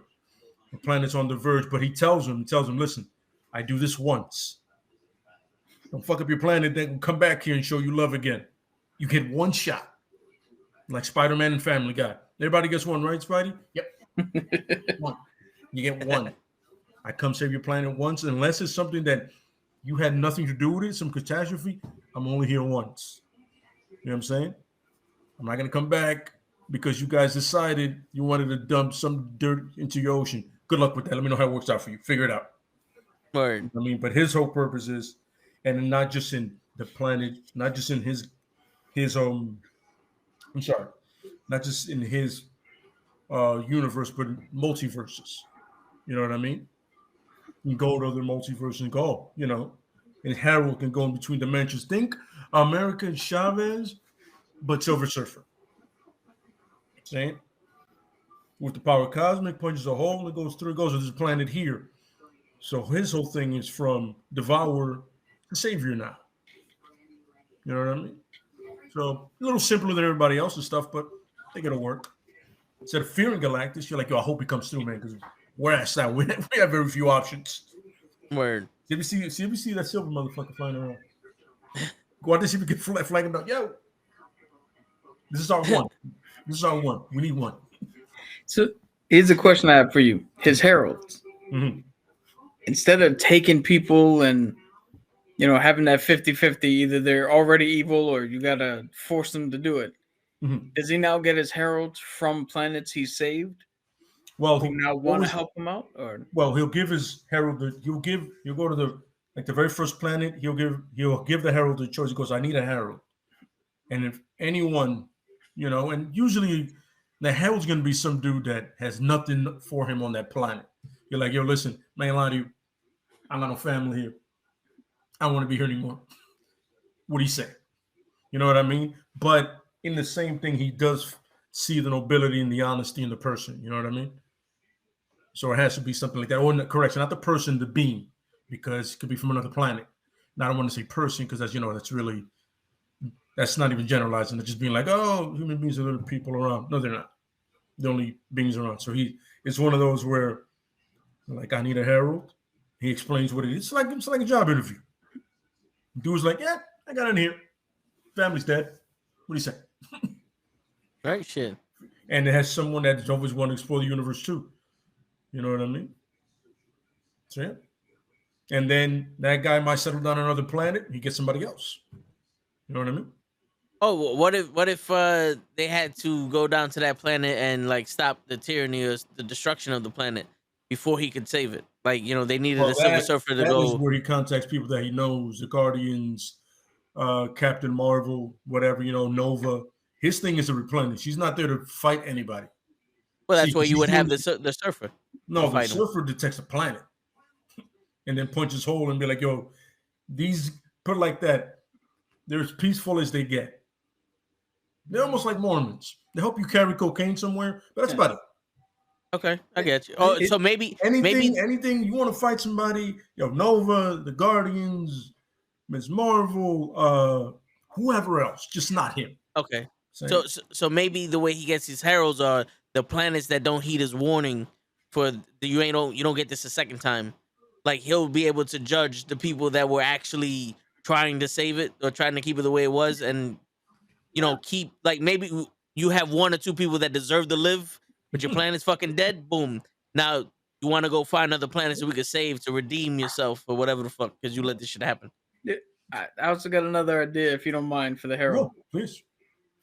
So you said like Galactus is a scientist. Mm-hmm. Doctor scientist. Yeah. So what if his herald, he picks somebody who has the ability to go without screwing up their own family life or whatever, because he's a good guy, but is also in the field of science. And when he goes to pick a planet, he picks the planet based on, he assesses the situation and goes, I know how we can help. And goes back and like, this is what we need to do. Mm-hmm. Then Galactus comes, because there's bound to be some planets that are just, you cannot be saved. They're too far gone. Like Krypton. And you would need somebody to assess that before Galactus shows up and gives everybody hope, and then it's like, yeah, deuces. No, absolutely, yeah, absolutely. He's like, oh no, you guys got to leave. Literally, you got to go. It's over here. There's a celestial coming out of you. Like, yo, listen, my hand will point you in the right direction, but this place is gone. He shows, quick, everybody jump on cloud 9 and we'll go. Word. Yep. So yeah, it's way simpler than everybody else's thing, but I think, it would paint him in a better light, It makes sense. And then you can have him fight like celestials or people that need the planet to die. Well, celestials are douchebags anyway, so it's okay. Yeah, fuck them. I mean, there's one on planet Earth now, so. Yeah. No one knows about it, though. Because, a head and a hand. Yeah. I'm forever gonna turn around and be in the camp of, I blinked out for 5 seconds and you told me it was 5 years. Who gives a shit about the island you just made? What the fuck happened what happened in those 5 years? Where the fuck's all my shit at? I don't give a shit of giant heads coming out the ocean. I was every dead 5 for months. 5 years. Every 5 months, that mountain with eyes just goes, yeah. Yeah. Like, I could believe the fucking celestial not being seen by the rest of the world and only that little group of people, and it being like, I'm coming back to judge y'all motherfuckers and leaving. Like, I could see like that being mind wiped on some, Men in Black shit. But is a fucking head coming out the ocean permanently. You can't Area 51 that shit, because even though Area 51 is classified and no one knows about it, we all know about the fucking Area 51. You know? Yeah, it's a head and a hand just out of the ocean. I'd be like, yo, it's not normal. How do you know that? I literally sail through this shit all the time. This is new. This is new. One of these, a giant one of these, is sticking out of the ocean. Remember, nowhere in the Guardians, nowhere is the head of a celestial. Yeah. They see nowhere. Well, yo, what do they call it? Nowhere. Because people fly by this shit and go, that's the head of a celestial. Yep. Yeah. What's it doing way out here in the middle of nothing? Exactly. And the same thing in the ocean. You're on some like, what the fuck is... So I wasn't there yesterday. So if the one in space is nowhere, is the one on Earth somewhere? There we go. Yeah. There it is. Because you know what? You know what, Cap? It is somewhere on this planet. This is true. God knows, I have no idea where the fuck that all took place, but it was definitely on Earth. Word. That might have been in the either in the Indian Ocean or the Pacific Ocean. I think that's the bigger one. That could have been in the Bermuda Triangle. That's why no one sees it. Everybody that goes there to see it just magically disappears. Just Amelia Earhart rises up in the palm like, I've been under this water for 50 years. Like, you guys didn't even try, but you see this head here and you're here. Fuck all of you. Word. Yeah. I took one route around the fucking world. Shouldn't have listened to nobody. Word. Fucking bitch. But yeah, so that those are all the guys we got. And let's say he got 2 superheroes turn villains. And Cap, have you thought of any superheroes turn villain? Oh, I can think of a handful right now. All right, so I just want to make sure I don't pick the same ones Lay's picking. All right, so let's hear Lay's first, and then we'll do a round table with you and Lay, because I don't have anybody. Ironically, the first one is okay. Ooh. Nightwing. So the reason I picked Nightwing is it makes perfect sense. Nightwing is essentially in a more cooler version of inspiring, kind of like Cap. Like, people legitly get behind him. They legitly like him. They're like, yo, if Batman had a soul and was a good person, it'd be you. Essentially. It's very charismatic. You know what I'm saying? Good looking kid. And so athletically talented and so gifted with the martial arts that it's easy for him. Like, nothing is difficult for Nightwing. You know what I mean? He's pretty much all the best parts of the Robins, minus he's a good detective, but he's not great like Tim Drake. But, and I feel with his ability to connect with people, he can sway people to do whatever he wants. I mean, he swayed Satana to literally to make a spell to wipe 2 villains' memories so they will remember who he actually is, Dick Grayson. I forgot who was it that discovered him, but he did that. It's like an Elseworld thing, but he did it because she was so in love with him. He was like, hey, give me a quick solid. You know what I mean? And I feel between his ability to connect with people and all of his skills, I mean, it'd be so easy for him to be a villain.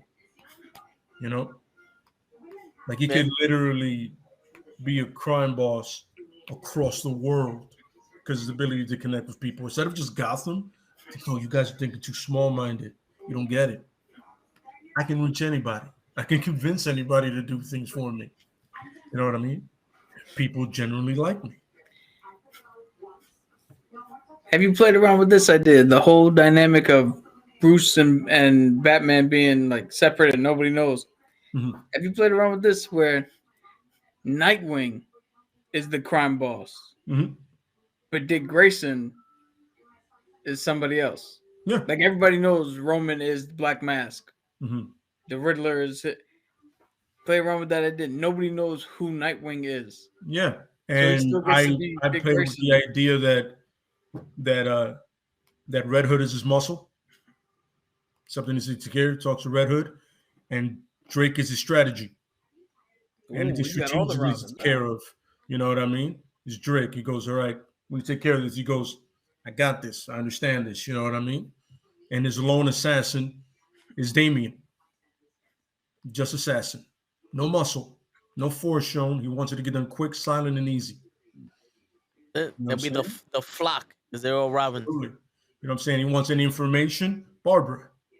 I turned everybody that was good, the Bat family, except for Batman. Batman would be his main antagonist, but he eventually kills him. Because we've all been wanting to do this for years. You deserve it, and you know it. You fucked us all up. Word. But you now, get to fuck you up.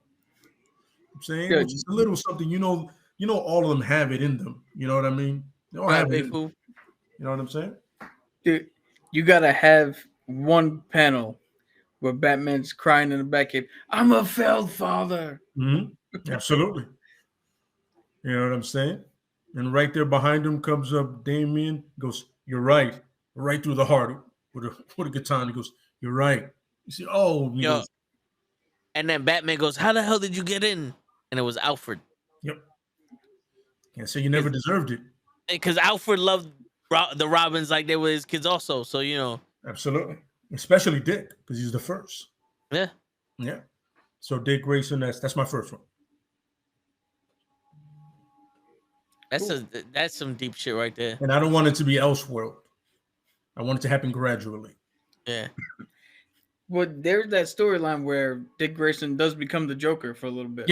Yeah, but I want him to still be Dick, all puns intended, still be Dick. You know what I mean? But him naturally understanding, you know, kind of like taking a little bit of the Jason Todd, like, yo, I'm controlling it. But being way more level-headed than the rest of them. Like not being too smart where he doesn't see, where he's not socially awkward like Tim. Or not being too into his own shit where he's not Damien. Or not being too brutal and out of his mind where he's Jason. It's like he's right smack in the middle. He's like, he understands it. You know, he understands the assignment. He understands it completely. Like, yo, I have the vision and I have the parts. Dude, that's pretty good. I like that. Thank you. That's the one that it took me the longest to put everything into place for that one. Because I'm like, well, how do I do everything? I go, wait a minute. He already has everything around him. He has the muscle. He has the intelligence. He has the strategy. He has the assassin. Shit, I just need to put it in the right place. And there you go. Yeah. Yo, DC, pay this man. Word. You got some fucking the cartoon movies right there. Yeah, absolutely. And you could change his name. Instead of for Nightwing, he could be Dayblade. That's it. We're winning out here. We're winning out here. Dayblade kills Batman. If that's not the title of a comic, then I don't know what the fuck is the title of a comic. Yeah. Who you got, Cap? So I don't know who your Marvel guy is, but I'm gonna go tried and true Ghost Rider. Oh, it's good. No. My guy is not close to Ghost Rider. So you're good. You're good. Don't get me wrong. I played with that idea. I was like, because I had between two choices. I was like, yo, I want to do Ghost Rider, but I feel like since I picked him for the fighting him and Spawn, I was like, I kind of just don't want to do that too often. Yeah. Well, I picked Ghost Rider right off the bat because in my version, Johnny Blaze's father is not dying. He's not sick. Blaze can't get out of the shadow of his father. Okay. Blaze is trying everything to be a better stuntman, fix the motorcycles, all that shit. And no matter what he does, everybody's still like, hey, nice jump. Is your dad here? Is your dad here? So he just gets fed up and makes the deal with the dad. Mephistopheles doesn't even fucking come to him. Blaze finds him and makes a deal. And when he becomes the spirit of vengeance, he makes a deal with vengeance. He's like, all I want is something of my own, some sort of power. So when you feel the need, you take complete control. Man, woman, child, doesn't fucking matter. And Ghost Rider is just out there, unfeathered, collecting souls, killing a whole bunch of people because Blaze doesn't get respect. So fine, he'll burn the world. Even to the point where Mephistopheles now has to find heroes to stop Ghost Rider. Wow. He has to go to Doctor Strange and like, look, I can't take out one of my own. It's not a good look if I do that. But I gave somebody this power, and he went way overboard what I expected him to do. He killed, what do you call it? He killed Blackheart. Just straight up killed him. He's killed a whole bunch of heroes. Moon Knight, dead. Luke Cage, dead. And he wasn't even trying to fight him. Mm-hmm. He just saw, in both instances, he just saw them. He happened to be there and just was like, hey, Ryder, what about him? Boom, change, go, kill. They never saw it coming. So now Doctor Strange has to make the Midnight Suns to try to go after the Ghost Rider. That makes sense. Yeah. With that. That's what I came up with just right now. I like that. Okay. Yeah. I got somebody that I think will be compelling. Falcon.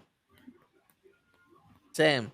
So the story would be the shield gets passed to the Falcon and he becomes Captain America. But this doesn't become accepted in his community or in America because he's black. So while he's trying so hard to prove that his own race and his own community, that he's not selling out to the white man to becoming Captain America, that he's trying to make a better place, the white community is like, yo, you're not paying attention to us. And like, it's a tug of war between, his people and America. So now it's like he has a moral, it's one of those things like he doesn't know what to do morally. But he knows that his people have been suppressed enough that he's trying to side with them, but also not look like the bad guy. So at one time he's like doing a self-reflecting and he's walking around and he goes into this area where there's somebody speaking and he's hearing the words from this guy. And it's like inspiring him to be like, yo, fuck what the perception of me is. I have to be what really is me. And the person that he's listening to speak is Magneto. And Magneto is talking about the mutant race. And he sees the comparisons between the mutant race and the African American race. And he turns from that guy that he thought Cap wanted him to be. And he just became, I'm going to be the black Captain America. Fuck that, fuck the government, fuck all that other shit. And I'm going to make my people great. The same way Magneto wanted to make humans great. So that's where he would turn to the like anti-hero. Like he would start fighting against the government. And like SHIELD would have to stop him. Like he would be like a flag smasher type shit. You know what I'm saying? And that's where his turn would be, because he doesn't see the same nobility in being Captain America as Rogers did, because Rogers just defended America and everyone in it, where Sam has to defend his people from America. So he'll be a good guy, but perceived as a bad guy. Yeah, perception is usually what. Yeah. I like that. That's pretty cool. Yeah. For a second, I didn't know where you were going. I was like, what? He's going. That's a good one. I'm with that. I can definitely see that. That's a real. Once you said it, I was like, oh, that's real easy to see. Yeah. Real easy. I was like, sign me up. You know what I'm saying? No. Yeah. All Take that right. one. Who you got, Lay? Who's your next one? Oof. Just lost the dude. What's wrong with me? It's right there. Jesus Christ. I just lose him. I'm thinking about what you're saying. I'm like, wait, that's a great idea. Shit, my bad. You want me to go what you think, no. or you got it? Yeah, go ahead. I'm just trying to remember. Jesus Christ. All right. So I got Booster Gold. Ha! So Booster Gold is really a nobody from the future who took a whole bunch of future tech that allows him to have all the powers of a hero, and a little like a little robot comes back with him, so that gives him the knowledge of the time period he's in and what happens in certain situations. So everybody knows Booster Gold is kind of like he's kind of the new Aquaman. He's kind of the big joke now. Nobody really takes him serious. So after fighting with the Justice League to stop Vandal Savage, he's the one who actually does stop Vandal this time. He uses his knowledge and all of his tech, and he's the one who takes him out.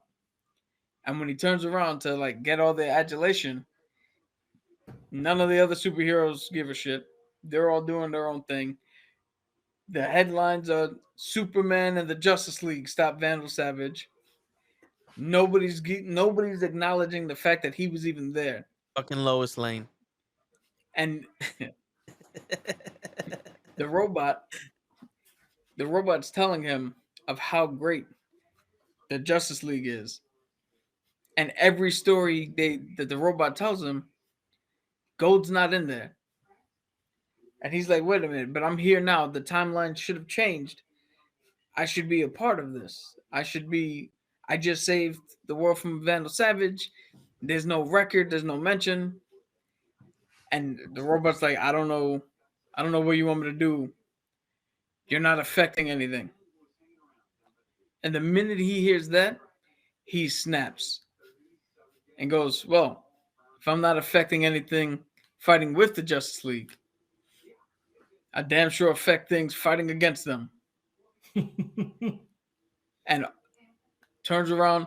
The one guy Batman did not plan for, because Batman never saw him as a threat. Of course, yeah. He takes out Batman first, knowing what knowing how certain events play out and all that shit. He tells all the villains in Arkham Asylum, you want the Batman? Go after Bruce Wayne. Sets them all free. And it's kind of like a long Halloween type deal where Batman's got to try to fight everybody he knows. And in the middle of that, Booster Gold shows up. And Batman, for a split second, is like, all right, I got one person here with me.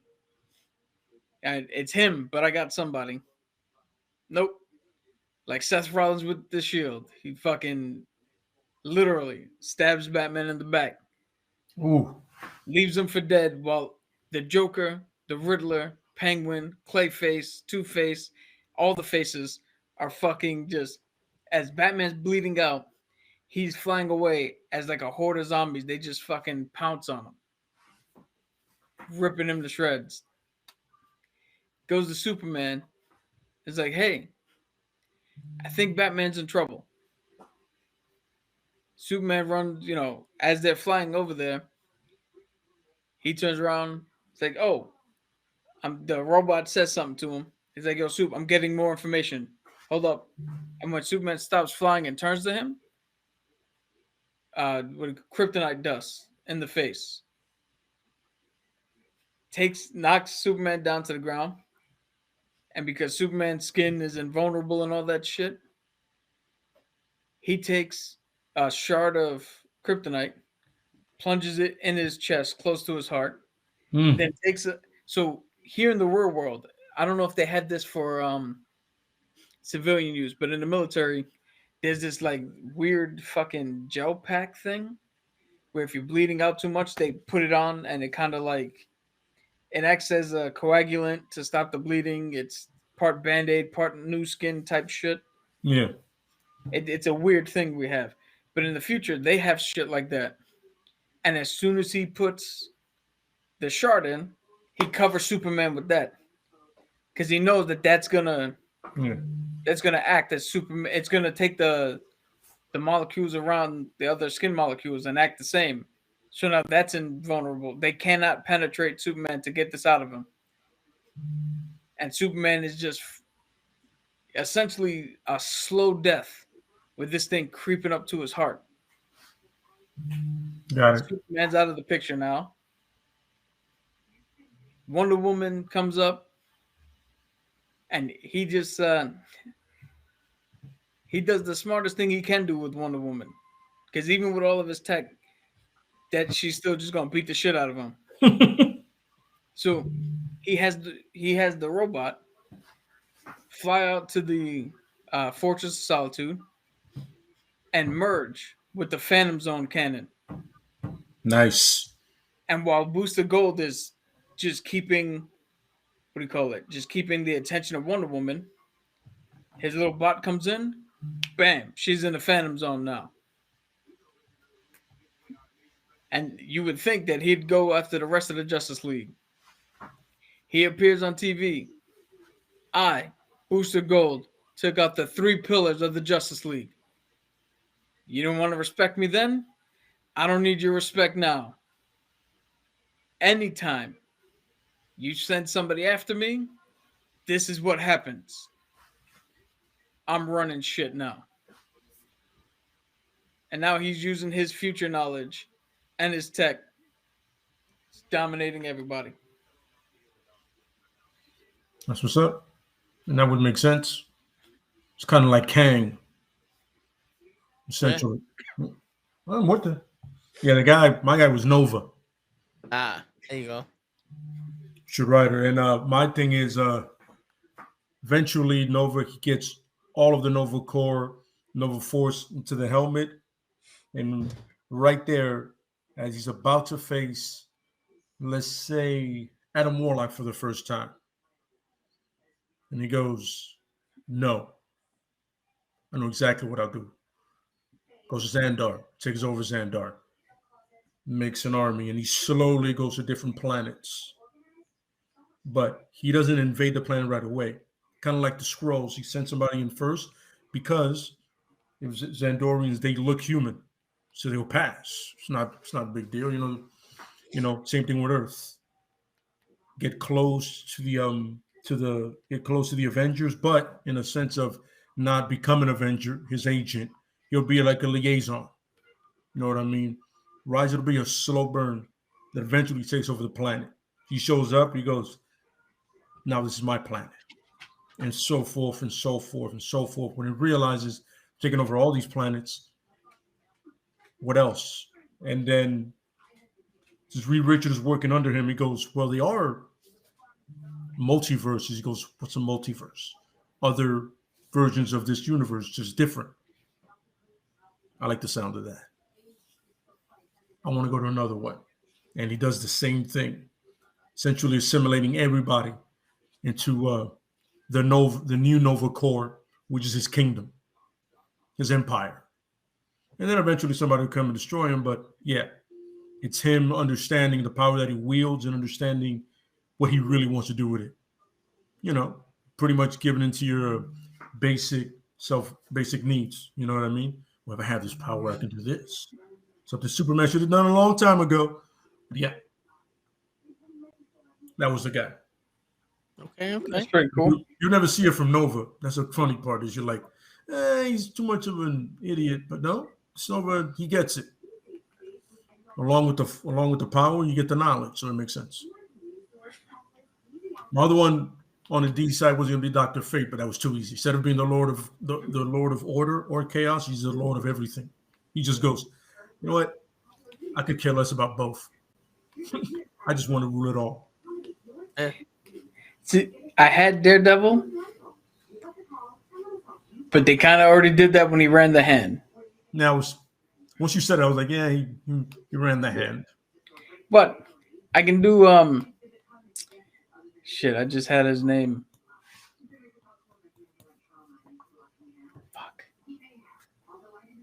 Yeah, I just had the name and I forgot. See? Yeah, don't get old, folks. Hey, give me a second. I gotta use the bathroom. Yeah, yeah, man. So yeah, it was, and with Doctor Fate, it would have been great because it would have been like he's magic. So good luck, Superman. I was thinking about Squirrel Girl, but it's Nice. a little too it's a little too much like the whole Booster Gold thing where In a sense, yeah, like a joke becoming serious.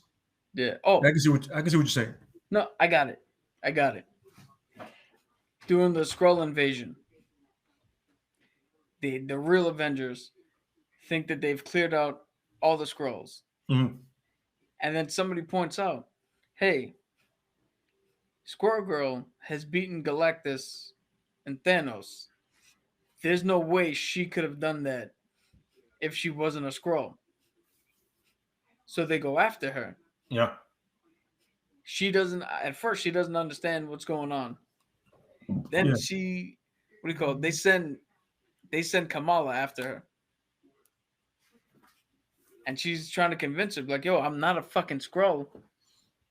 I'm just, I just happen to fucking beat him. And we do the whole thing where Cap told Kamala to go. And Kamala's like, I'm not going to disrespect Cap. If he says this is it, this is it. And it's one of those things where every time Squirrel Girl says something, Kamala's like, of course a Skrull will say that. You're trying to get me to turn. And then, just like in every comic book, we pan off to somebody reacting, come back, Kamala's out. And Squirrel Girl's like, why'd you make me do that? And now they all got to go. And one by one, we just see reaction shot after reaction shot, reaction shot, reaction shot. And at the end, Squirrel Girl's just standing there with like 6 heroes lined up in front of her, all taken out. And it's kind of almost like what Vin was saying with Falcon, where she's technically not the villain, but all the world is seeing the Avengers say, we have to stop Squirrel Girl. And they just keep seeing her beat the shit out of everybody. And the world's like, yo, this is the greatest villain we've ever had in our fucking life. Can anybody stop her? Yeah, I mean, that would be funny. That would be funny. Well, the other one was I was thinking Nick Fury. Yeah, Nick Fury just seems like a bad guy already. Yeah, but yeah, you know what I'm saying. That's the thing is everybody always has a suspicion, then he finally turns, but he doesn't turn. He doesn't turn to Hydra. He doesn't turn to AIM or anything like that. He makes his own thing. You know what I mean? Kind of like a Sinestro kind of thing where he goes, listen, I've listened to your side. I've fought that side and I've fought that side. I've worked with you guys. None of this works for me. If I want order, I have to do it myself. You know what I mean? And he kind of detaches S.H.I.E.L.D. from it and makes it his own thing. You know what I mean? You can call it axe or something else, and I have no idea what to call that adjective, and I'm not going to try right now. You know what I'm saying? Or you could call it mace or whatever. No puns intended with the mace. Yeah, that's right. That happened. It's all under the same umbrella now, so it doesn't matter. And he kind of realizes, I've tried every side and it didn't work. I know what's best for the world, like every tyrant does correctly.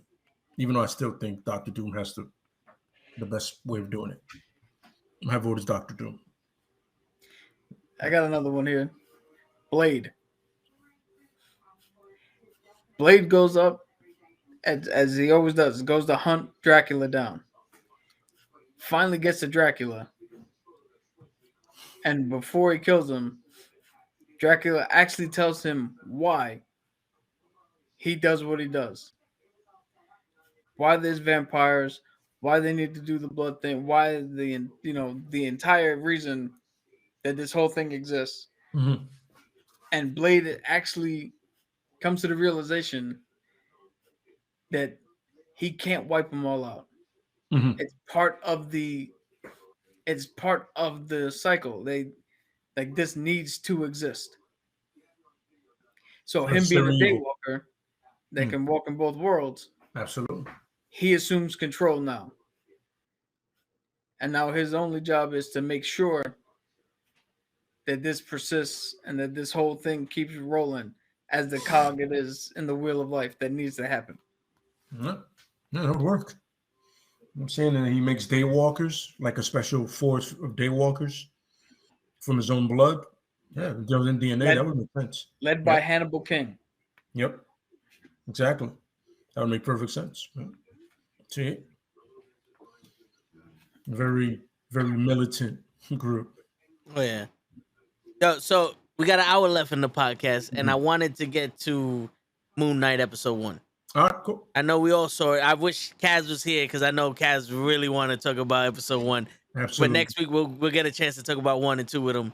But Lay, what did you think about Moon Knight episode 1? Me and Cap were talking about it, right? Like we saw it before you fellas did, and it really felt like a pilot episode. It, like, when you see the Marvel stuff, it feels like foregone conclusion that it's going to be successful. This felt like this was a show that we're trying to get on the air and that we're trying to impress people with. They were trying to hook you to be interested in the story.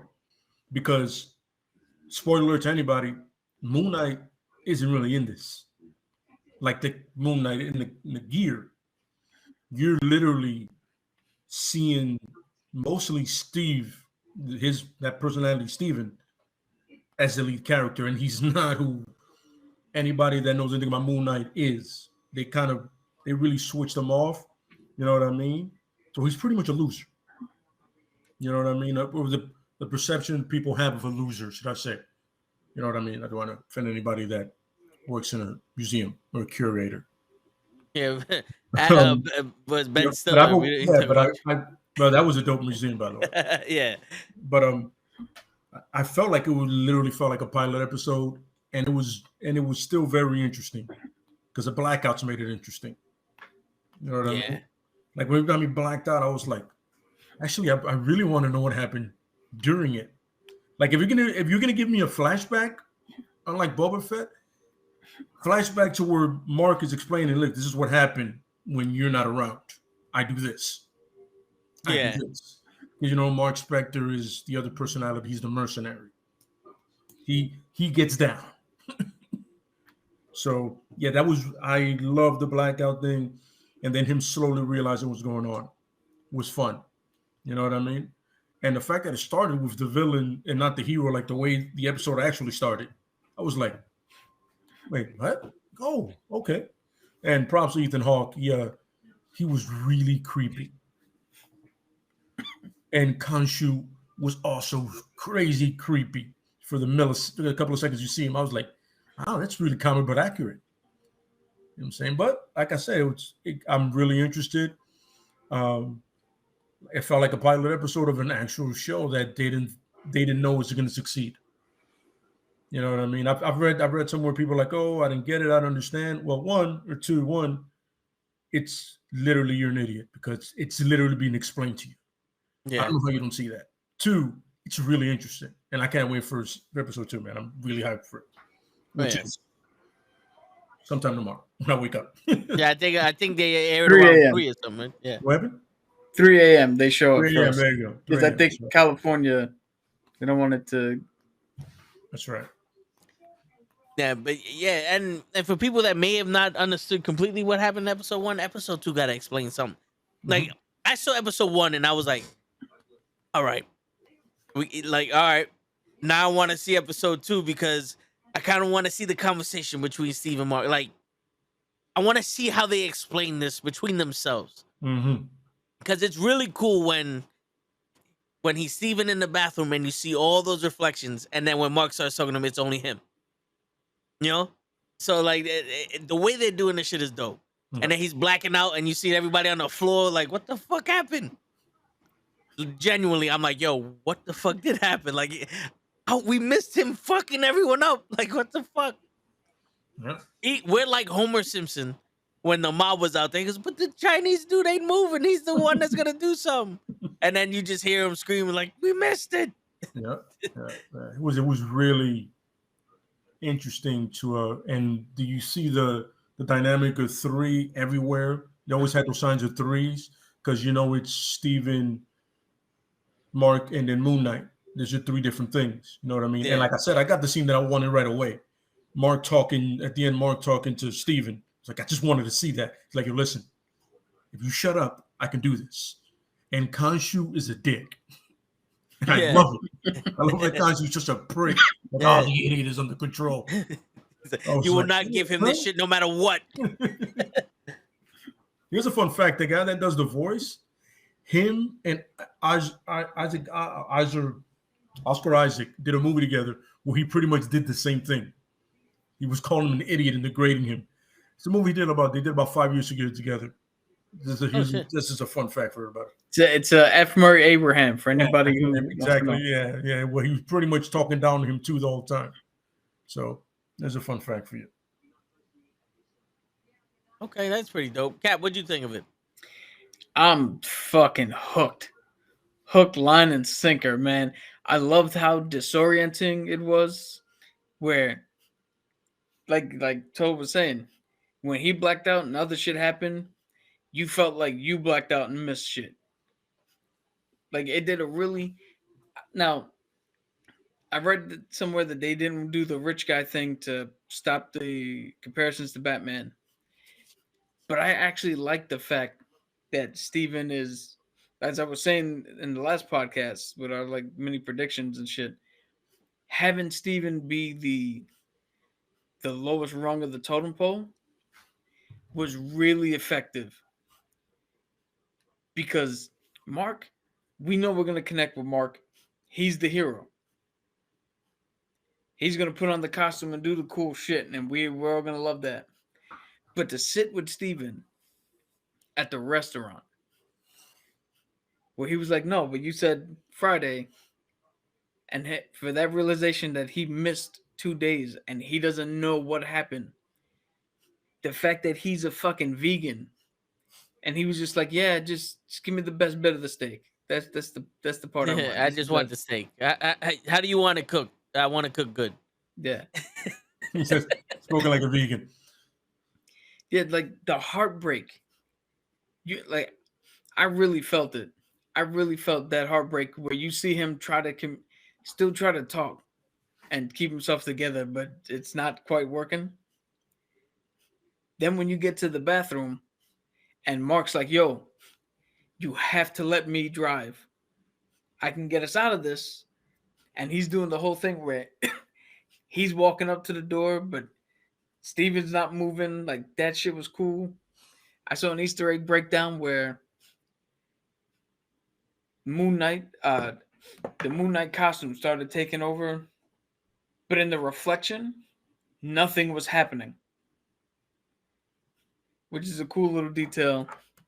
And it was like you guys have mentioned that you would like to see flashbacks and all that. I don't need to see flashbacks. I need this to be the Godzilla franchise. Godzilla 2014 was a good movie, but they kept cutting away from shit. But then in the subsequent sequels, we got our fucking kaiju battles. So good first episode. Cut away from shit. Link us into the mindset and how he feels by making us go through it with him. Cool. Now going forward, now we know when he shifts, it's Mark and or Moon Knight. Let's see it. Let's see him fuck everybody up. And Ethan Hawke, you guys say he was creepy. I actually thought he was very charismatic, and I could see why people would follow him. And I think his little trick with the tattoo and the thing, I think that's bullshit. I mean, he might be tied to the guy, but I don't think it's what he's telling us. Oh, yeah. Because I think it's bullshit that a dude who looks like he would work with him was fine, but the old lady was not. What a better way to keep control of your flock than turning around and going, look, no matter where you are in your life, one wrong move, follow me, and you'll never have to suffer that. Because he, again, for me, I think he's controlling it. Yeah. So anybody who's a true follower will always get the green. Understood. Yeah. Yeah. And the only reason I think that is because the other men were chasing Stephen down with guns. And I don't know any religion that's like, he who holds a gun is righteous enough to get into heaven. Like, Well, I mean, remember the Crusades? That was a religious war. yeah, there's nothing truly in the Bible where God's like, nah, yeah, go kill those people for me because they don't like. That's what they interpreted. No, yeah. Absolutely. Yeah. Yeah. And they're not free of Sin. they're not free of sin and consequence and all that shit. Mm-hmm. But what a good way to tie that religious belief where no matter what religion it is, if you think you're doing something in the service and name of that religion, everything you do is fair game. Yeah. Yeah. It's that whole righteousness and all that stuff. Everybody tries to justify it one way. You're like, I don't know, man. It still sounds evil to me. Yeah. Like, yeah. But here's a perfect example. You gotta look at it this way, like the Will Smith and Chris Rock thing, right? Mhm. From a certain perspective, a comedian said barely a joke and got the shit slapped out of him unnecessarily. But from another perspective, a comedian viciously went after a disease that a woman has, and her husband stood up in defense and would not take the abuse and the disrespect. So that just goes to show you, everybody's freedom fighter is another man's terrorist. Yep. I agree with that. So, Right. what do you think is going to happen in episode 2 now? I think episode 2 is where we get the explanation of how Mark and Khonshu linked up. And maybe a little bit of starting to explain why there's multiple personalities, and if the third one comes in, whatever, I forget what his name is. The But cab driver. That's Mr. Knight, right? No, but talk about the cab driver The persona. cab driver, yeah. Okay. Because Okay. you got to remember, Mark is married. Mm-hmm. Who the fuck asked out the chick? That's true. Because also Mark doesn't have an accent. So it's got to be the third guy. Mm-hmm. And Yep. the woman on the phone that called him, Mark, has to be his wife. Remember, she was like, yo, I haven't seen you in 6 months. And you asked me who the fuck this is or some shit. What's with the accent? On that phone that he found. Sure. So, I remember when Ethan Hawke saw him, he was like, "You're the mercenary." So Mark did whatever mission he did there. That wasn't Moon Knight. Mark did the mission as the mercenary. So they're still keeping that to it. You're like, "Yo, you're the mercenary." He goes, "That's wrong." He goes, No, it's you." Yeah. That's another thing that drew me to Ethan Hawke. When he turned around and was like, oh, you actually do work here. Yeah.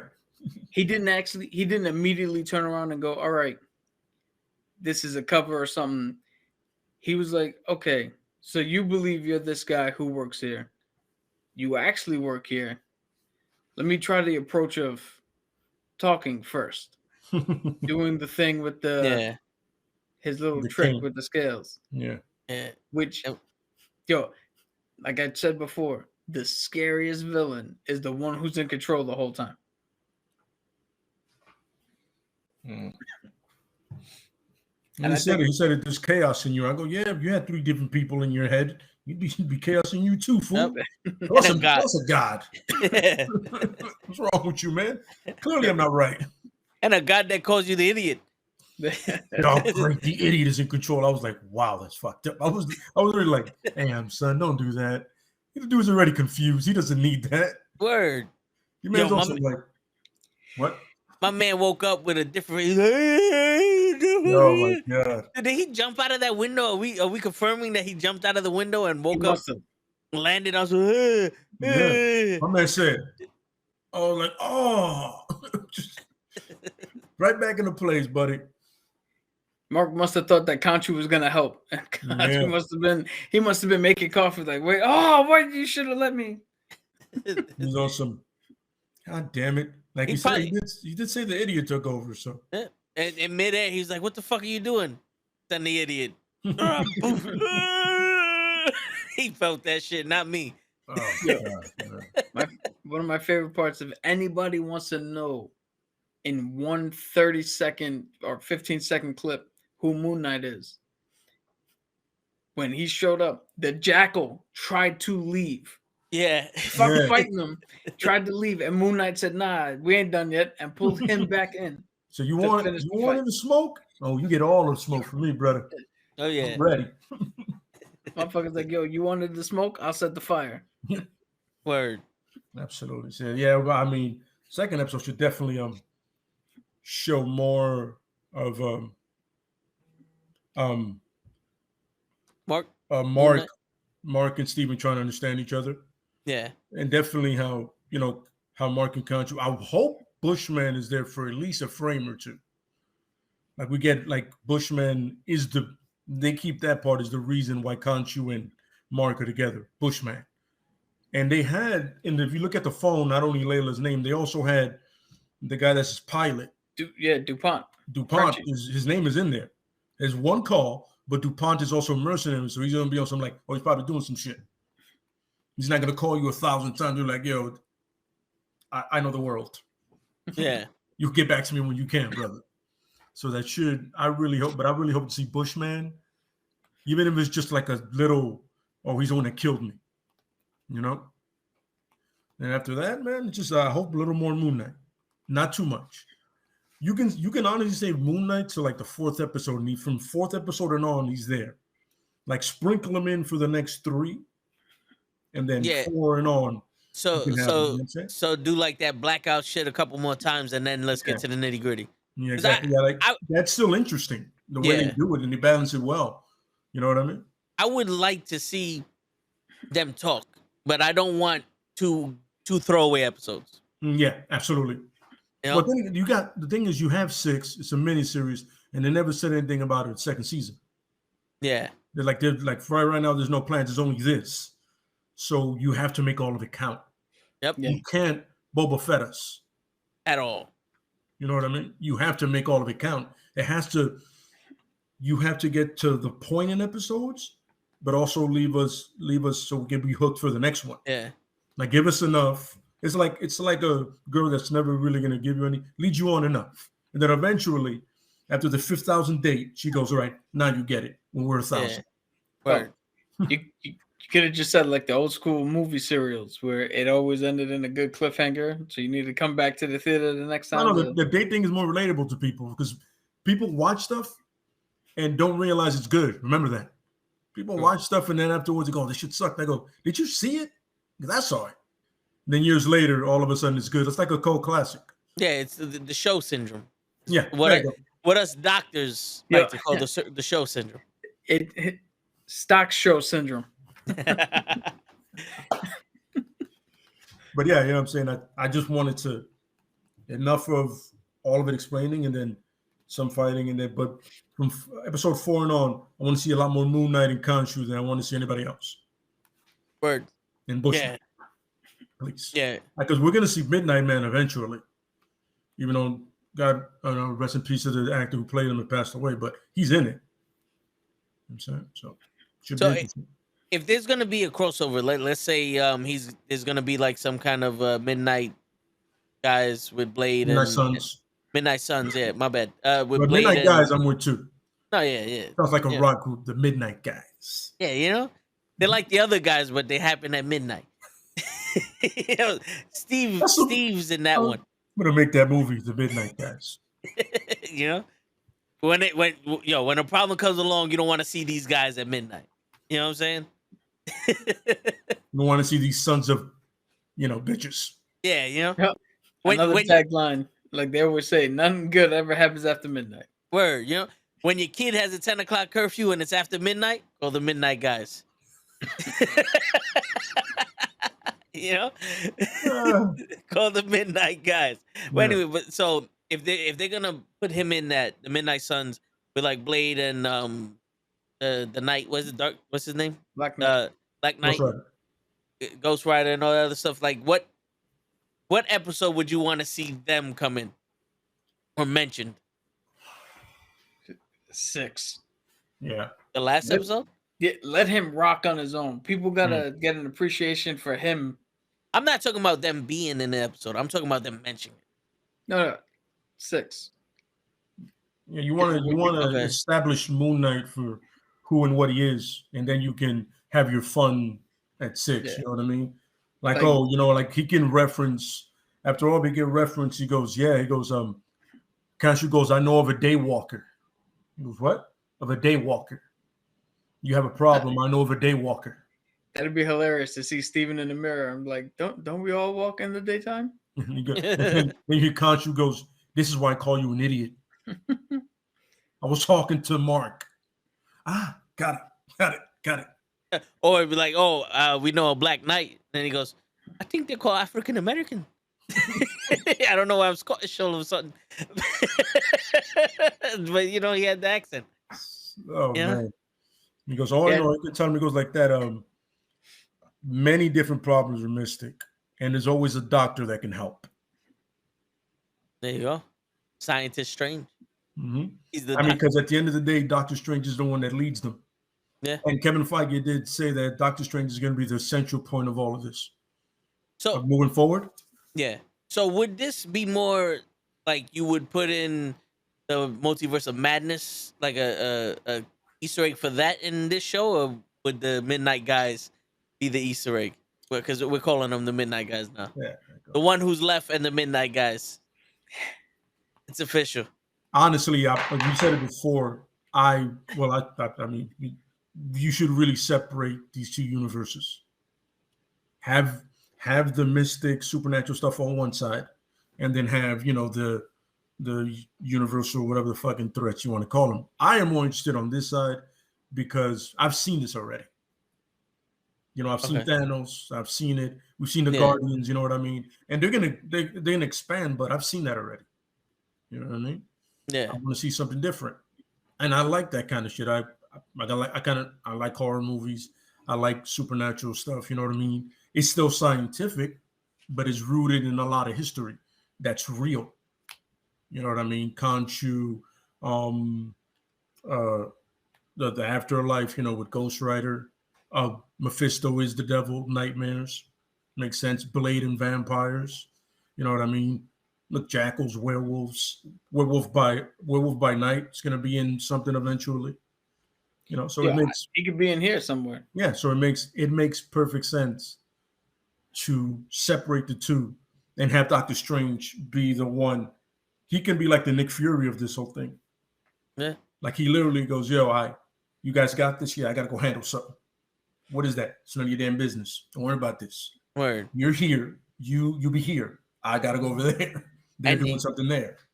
And they'll save a lot of money without having to put Samuel Jackson in all these damn shows and movies. And and with the Multiverse of Madness, it kind of hint on it, because Scarlet Witch can kind of start. She can start something or wake up somebody.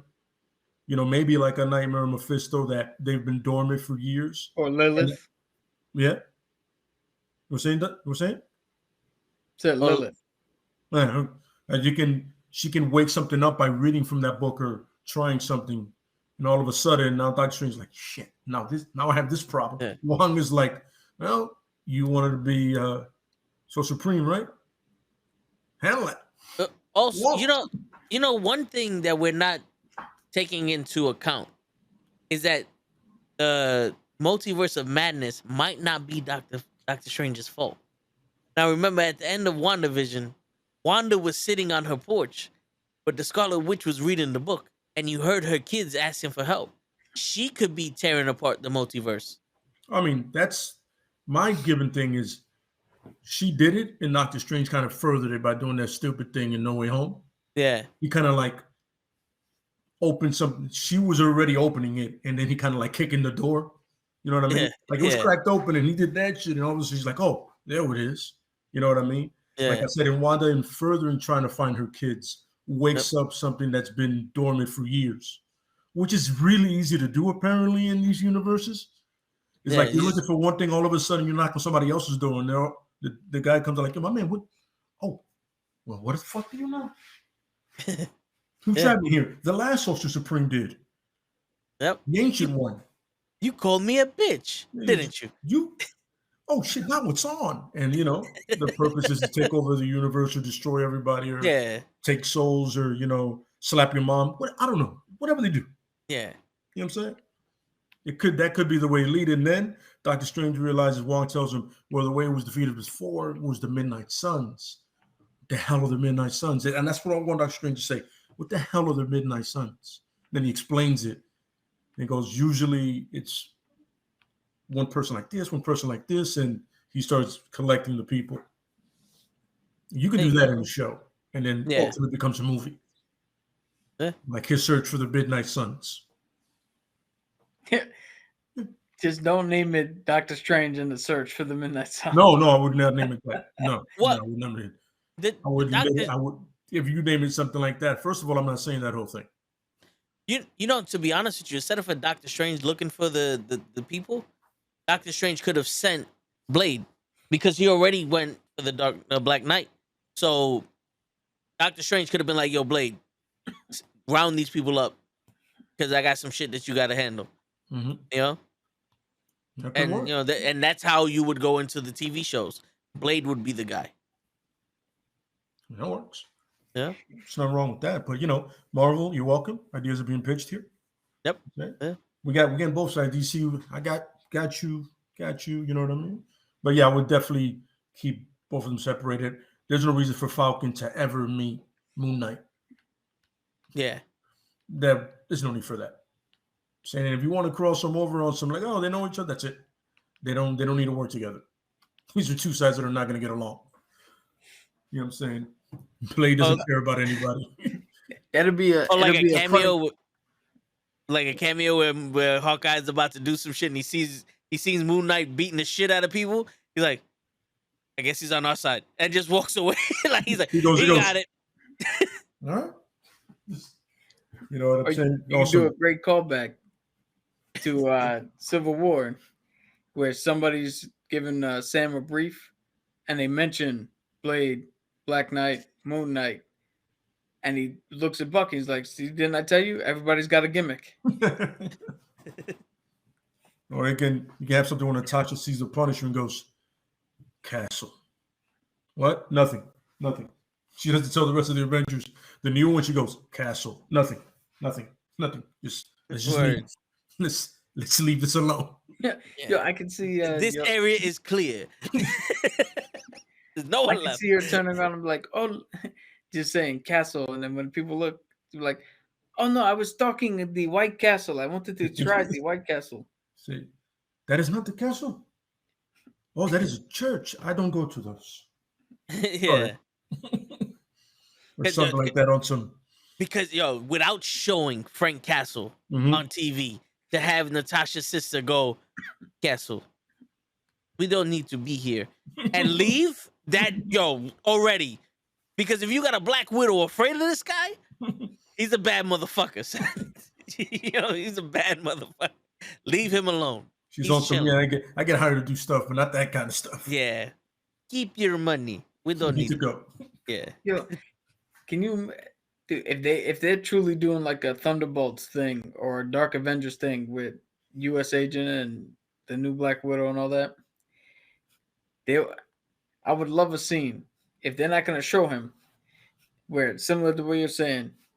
They're looking over files, dossiers, and John picks up one. Is like, "What about this one here? Frank Castle and what's her name? Fontaine, or Allegra Fontaine, whatever." Yeah. She turns and goes, No. Not that one. That one can't be controlled. Yeah. We went down that road. Didn't work. That's how I lost the first team. What? That's how I lost the first team. The whole team. or you'd be like, he's more of a solo act. Give me that one. Yeah. Give me that one. More. Yeah. He doesn't take orders very well. Yeah. Or at all. How about look at the Abomination? Talk to me about him. Yo, she can even take the dossier from him as if that's soaked in blood. Awesome. Like she don't even want to. You can shred that. Get rid of that. Yeah. Nobody should come across that file anymore. Saying that. It's funny because I was, as you say, Deathstroke. I was like, that's one that HBO should definitely make like a miniseries or thing about. Yeah. Him on his missions, and he can come across a bunch of things, man.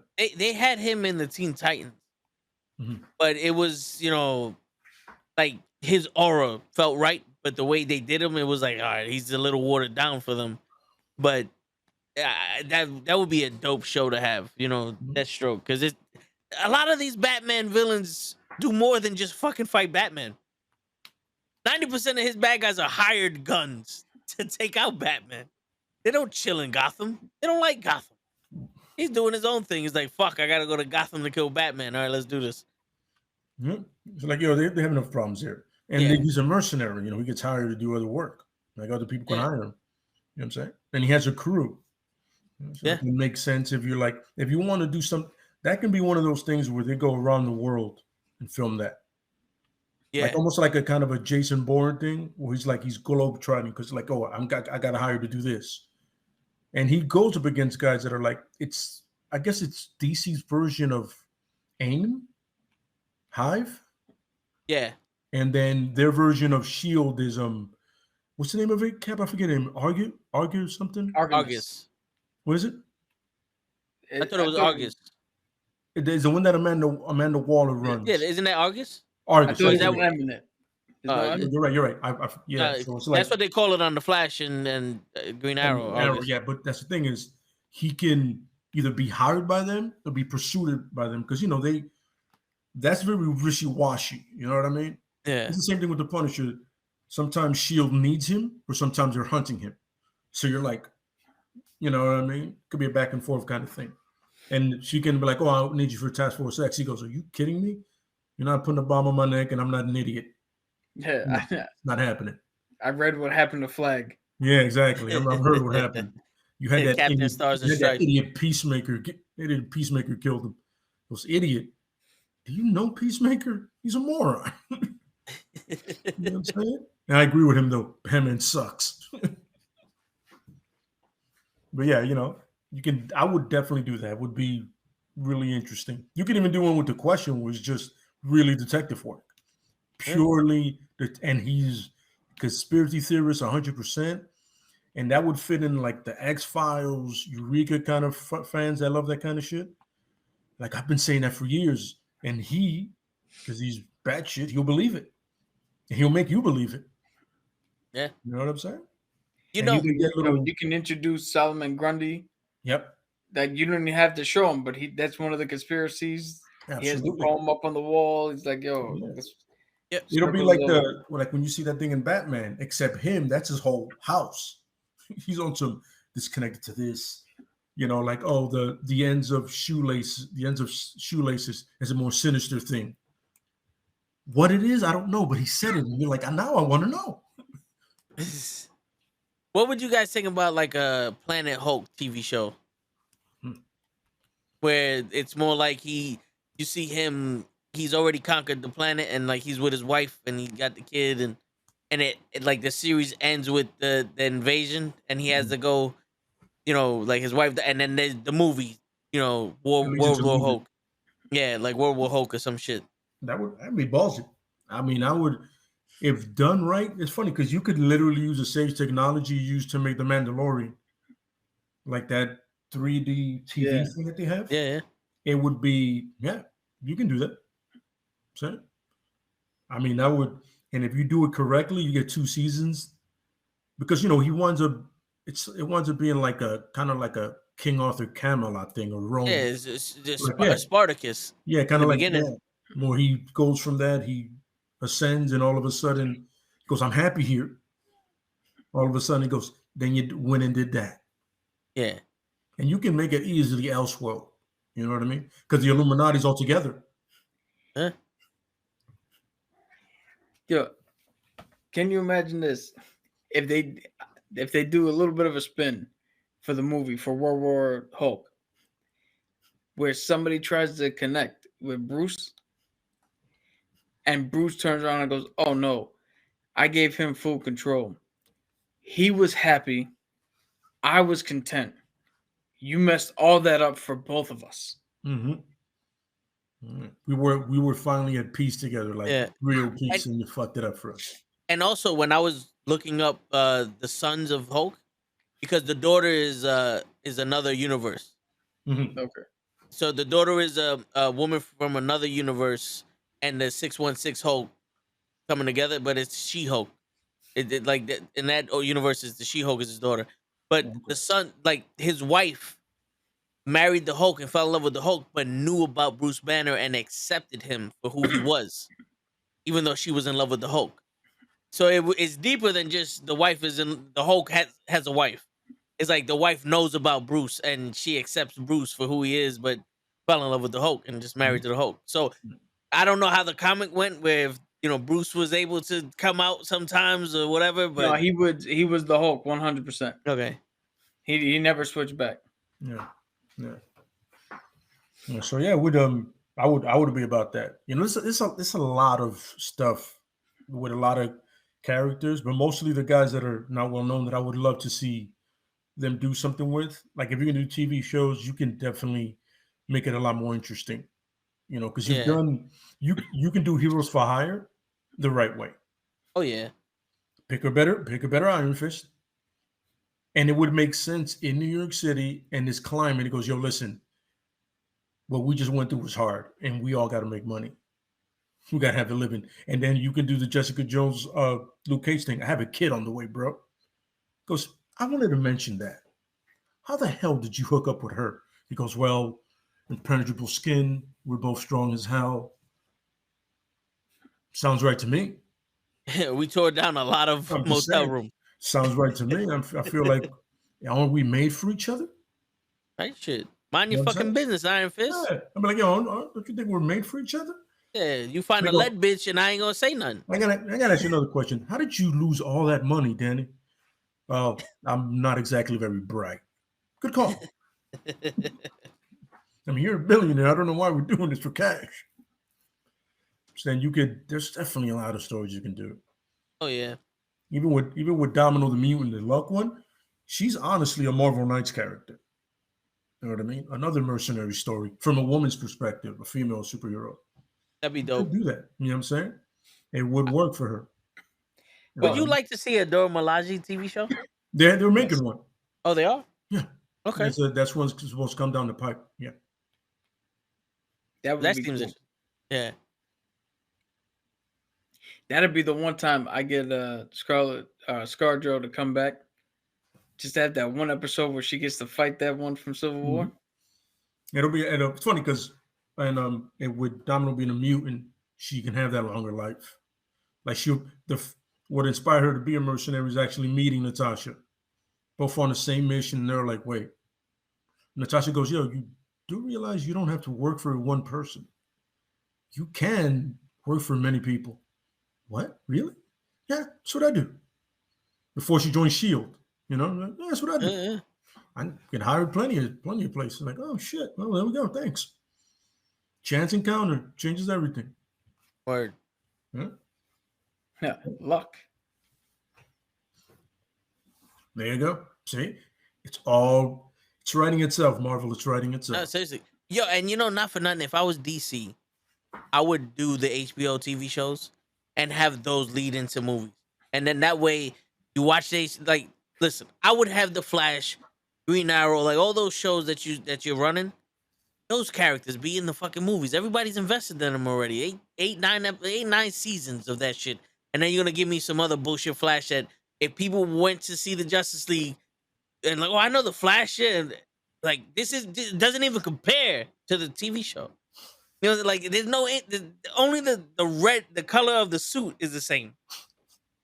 Now, if you had HBO Max fucking shows with your Batman, with your Superman, with all these people doing their own thing, and then they had to come together and you made a movie from that, it saves you, 10 years of movies. Mm-hmm. You know what I'm saying? Because you could have the seasons run congruently. Absolutely. Or one right after another. You know what I'm saying? Yeah. and now you have interest in a fucking movie. You can honestly, you can have a Justice League International show, and the big three don't have to be in it. Yeah. They can be referenced, but the smaller characters can be the ones really dealing with stuff. You can have a Guy Gardner for your comedy relief on some, or Blue Beetle and Booster Gold. Yeah. Have that relationship be a thing. You know what I mean? You can tell so many stories between, say you commit 13 episodes to it, right? Because there's so many, the Justice League International, there's so many people. The stories will be interesting because they're all different. Yep. You know what I mean?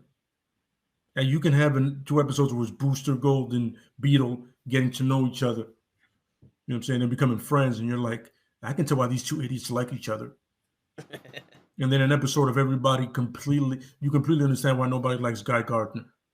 You like, yo, he's just dick, but I just enjoy seeing people not liking him.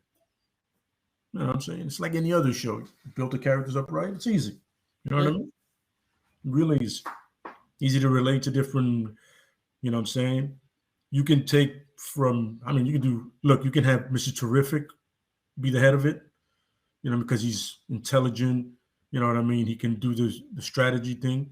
And then at the end of the season, you have a big episode where they all show up and they'll have a big fight. Kind of like the Crisis event, but good. Yeah, definitely. All right, so I got a question for you, and I want you guys to tell me who you would pick to play the role. HBO does a Joker series, but the Joker we see from the cartoon, not no bullshit Joker that we get, like, a brand new Joker that people that type of Joker. Mm-hmm. Who would you guys get to play him? Assuming you got Margot Robbie to play Harley Quinn, you know what I'm saying? Who would you get to play the Joker? Well, pro goes Seth Rollins, easy. Seth Rollins would be the Riddler. Oh, see, Lay acknowledged you. I acknowledge that it's a dumbass fucking opinion, but it's an opinion. Yeah, I'm not letting that one go. Hey man, I trolled on his, in my opinion, show before. Yeah, I was there too. I was there earlier. Sen Goldberg. Oh my god, that's good. That's good. And I want to pick somebody young because it would make sense for Margot Robbie's age. But then again, the Joker's always been older than her.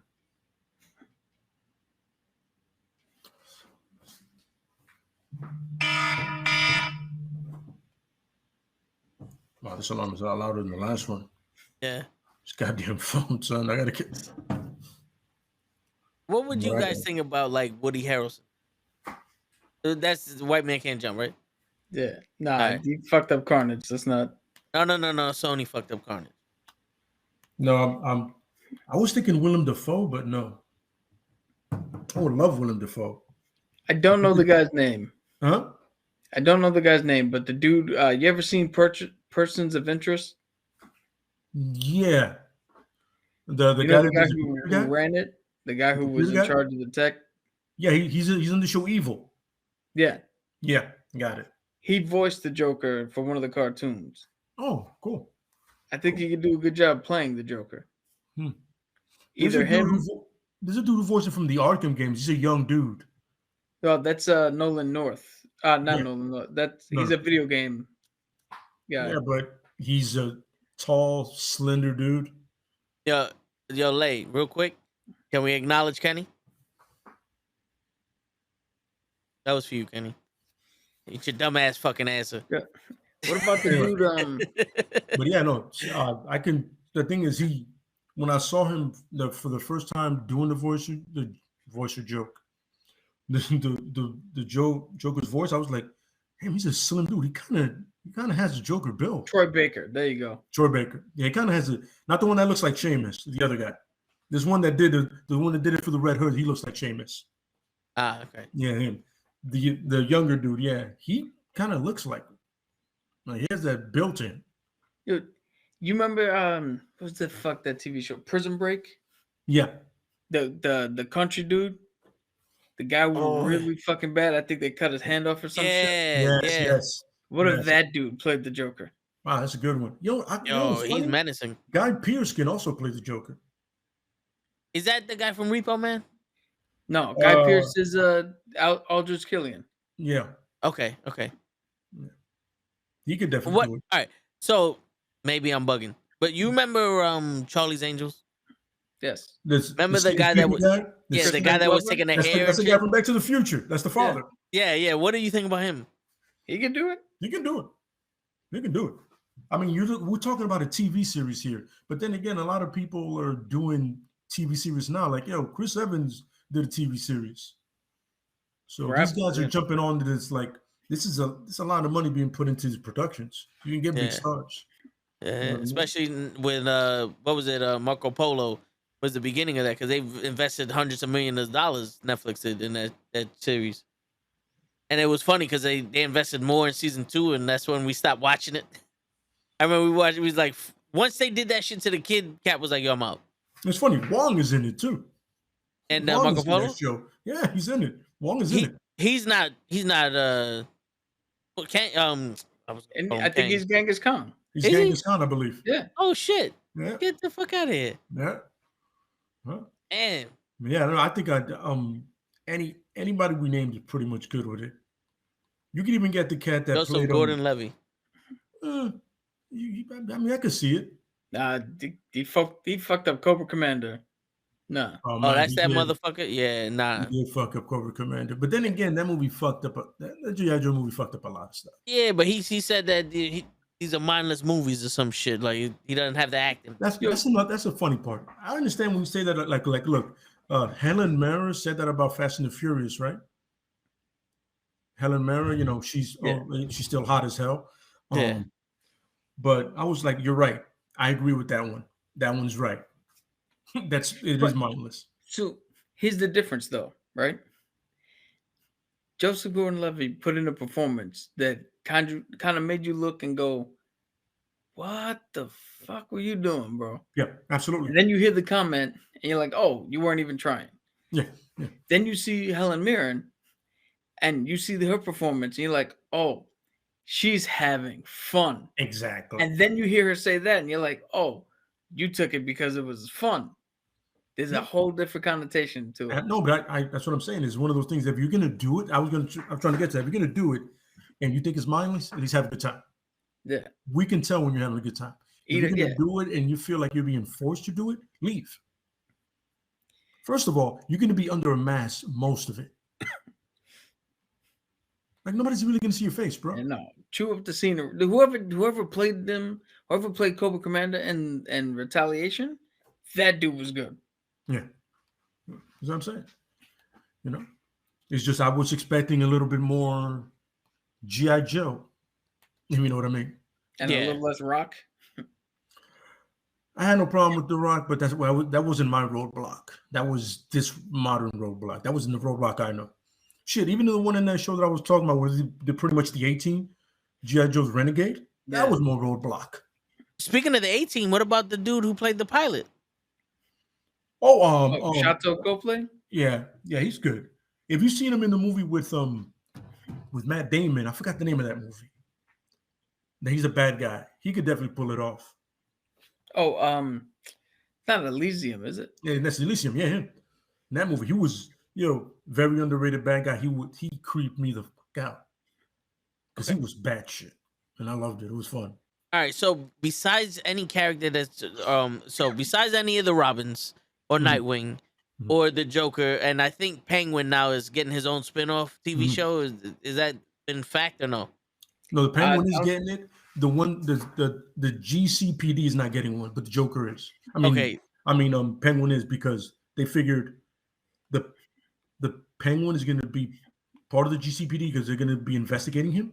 So okay, all right. So it's almost like a merger type shit. Yeah. So which character we'll also include Superman in the Superman verse low level, like street level. Would you want to see have their own TV show and bad guy level? You know, because I don't think the heroes it'd be too easy. But you know, if you have a bad guy and we could put a hero in it, you know, You know what's but it's funny? mostly focused on the bad guy.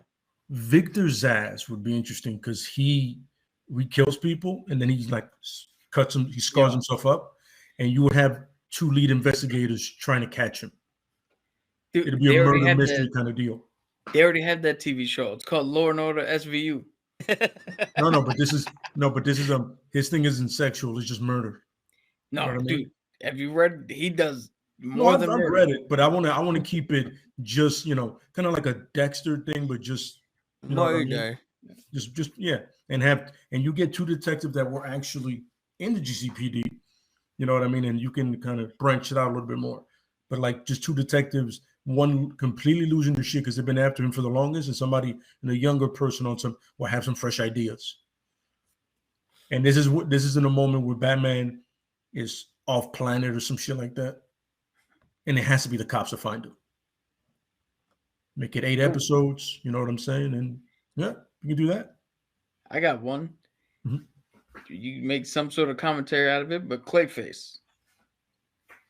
That's The a good whole one. thing with the failed actor who wanted to do whatever and became a clay monster. Then you could send Signal, which is like a low-level Bat family member, because Batman and everybody's like, "Yo, I don't got time to get everybody. Signal, go get this motherfucker." And Clayface does transform different. Like he can change his face into other people. Yeah, we can change his body. Period. So you can that have could be different actors. Yeah, that's what I was gonna say. That could be one of those where different actors are playing Clayface.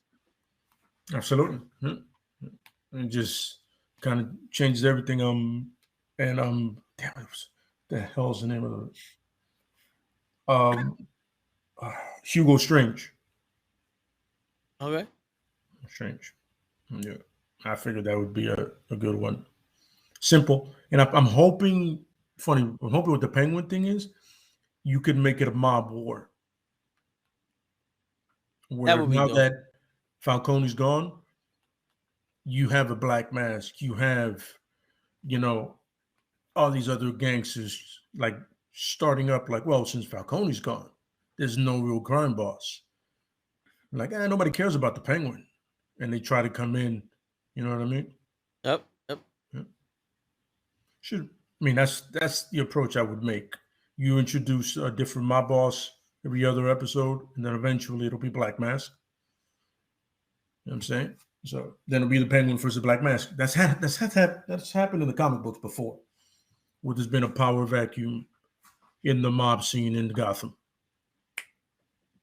Yeah. That'd be kind of dope. Would you have Catwoman in, or just leave that? I mean, well, the thing is, Catwoman left. Yeah. You know, you could reference other people, but I would keep it between the mobs. They could hire different hitmen in the sense that you like vague people you use in the comics. You know what I mean? Or reference certain things, or events. But the way I see it is keep it the way it is. They could reference a Riddler or Joker. You're like, we're not going to hire any of those clowns. You know what I'm saying? Or idiots. You know what I'm saying? I want hitmen. You know? Would you have a Two-Face in there also? Two-Face is a gangster, but you know, it's and it's hard to introduce somebody like him without Batman. Yeah. Remember, they tried that with Catwoman with Halle Berry, and look at how that shit turned out. Yeah, you don't want to do that. That's excellent. That's an award-winning movie. Yeah, a bunch of Razzies. Great.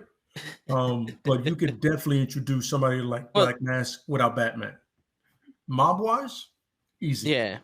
Wouldn't take much. What you were saying, the 2 cops, the older cop could be Bullock.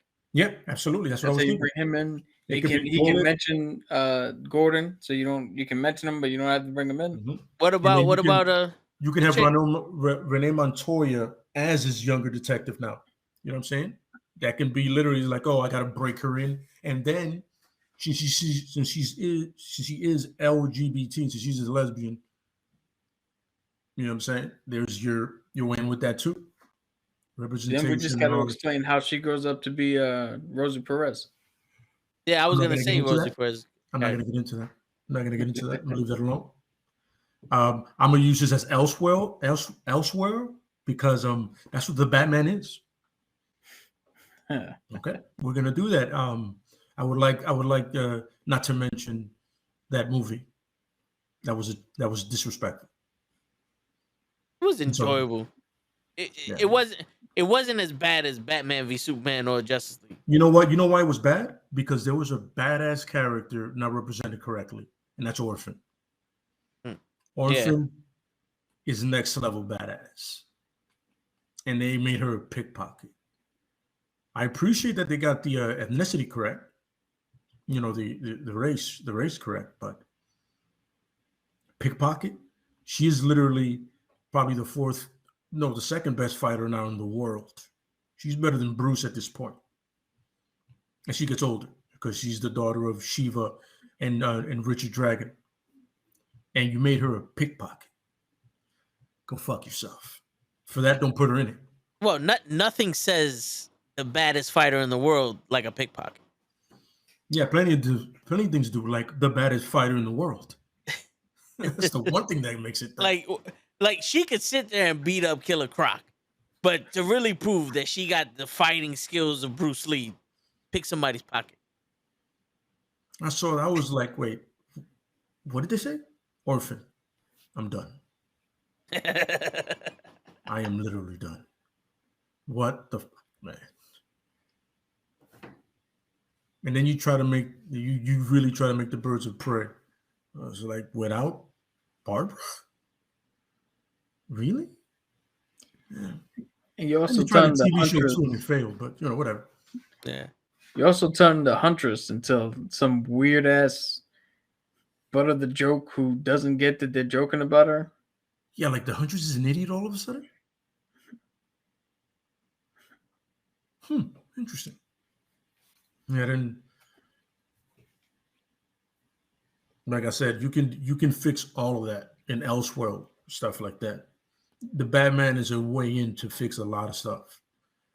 Like, listen, what we did there, that was fun, but because especially since the Batman gives you a much more toned down, not ridiculous kind of thing. You know what I mean? Yeah. Much more realistic. And a mob war is realistic as it gets. True. This city's been through it. Chicago's been through it. You know, so makes sense. Yeah. Serial killers are real. What's that? Yeah, I've seen somebody the other day punch the shit out of a Lucky Charms box. Serial killer? He's here all week, folks. Hey, you don't pay me to write jokes, you pay me to come up with storylines. You gotta get This one of is true. these so it won't kill anything. That's right. Pretty solid. That's right. No serial killing then, buddy. Word. But Dad yo, jokes already. we'll save the rest of them for next week. Yeah, man. One hell of a show. We definitely came up with some shit that could be in a comic or a cartoon movie or some shit. And yo, fuck all that bullshit, man. We need it. We need to hire somebody that will work for free and make us a badass cartoon from our ideas. You know, I'm still about the Wayne's one. Still like that idea. No, yeah.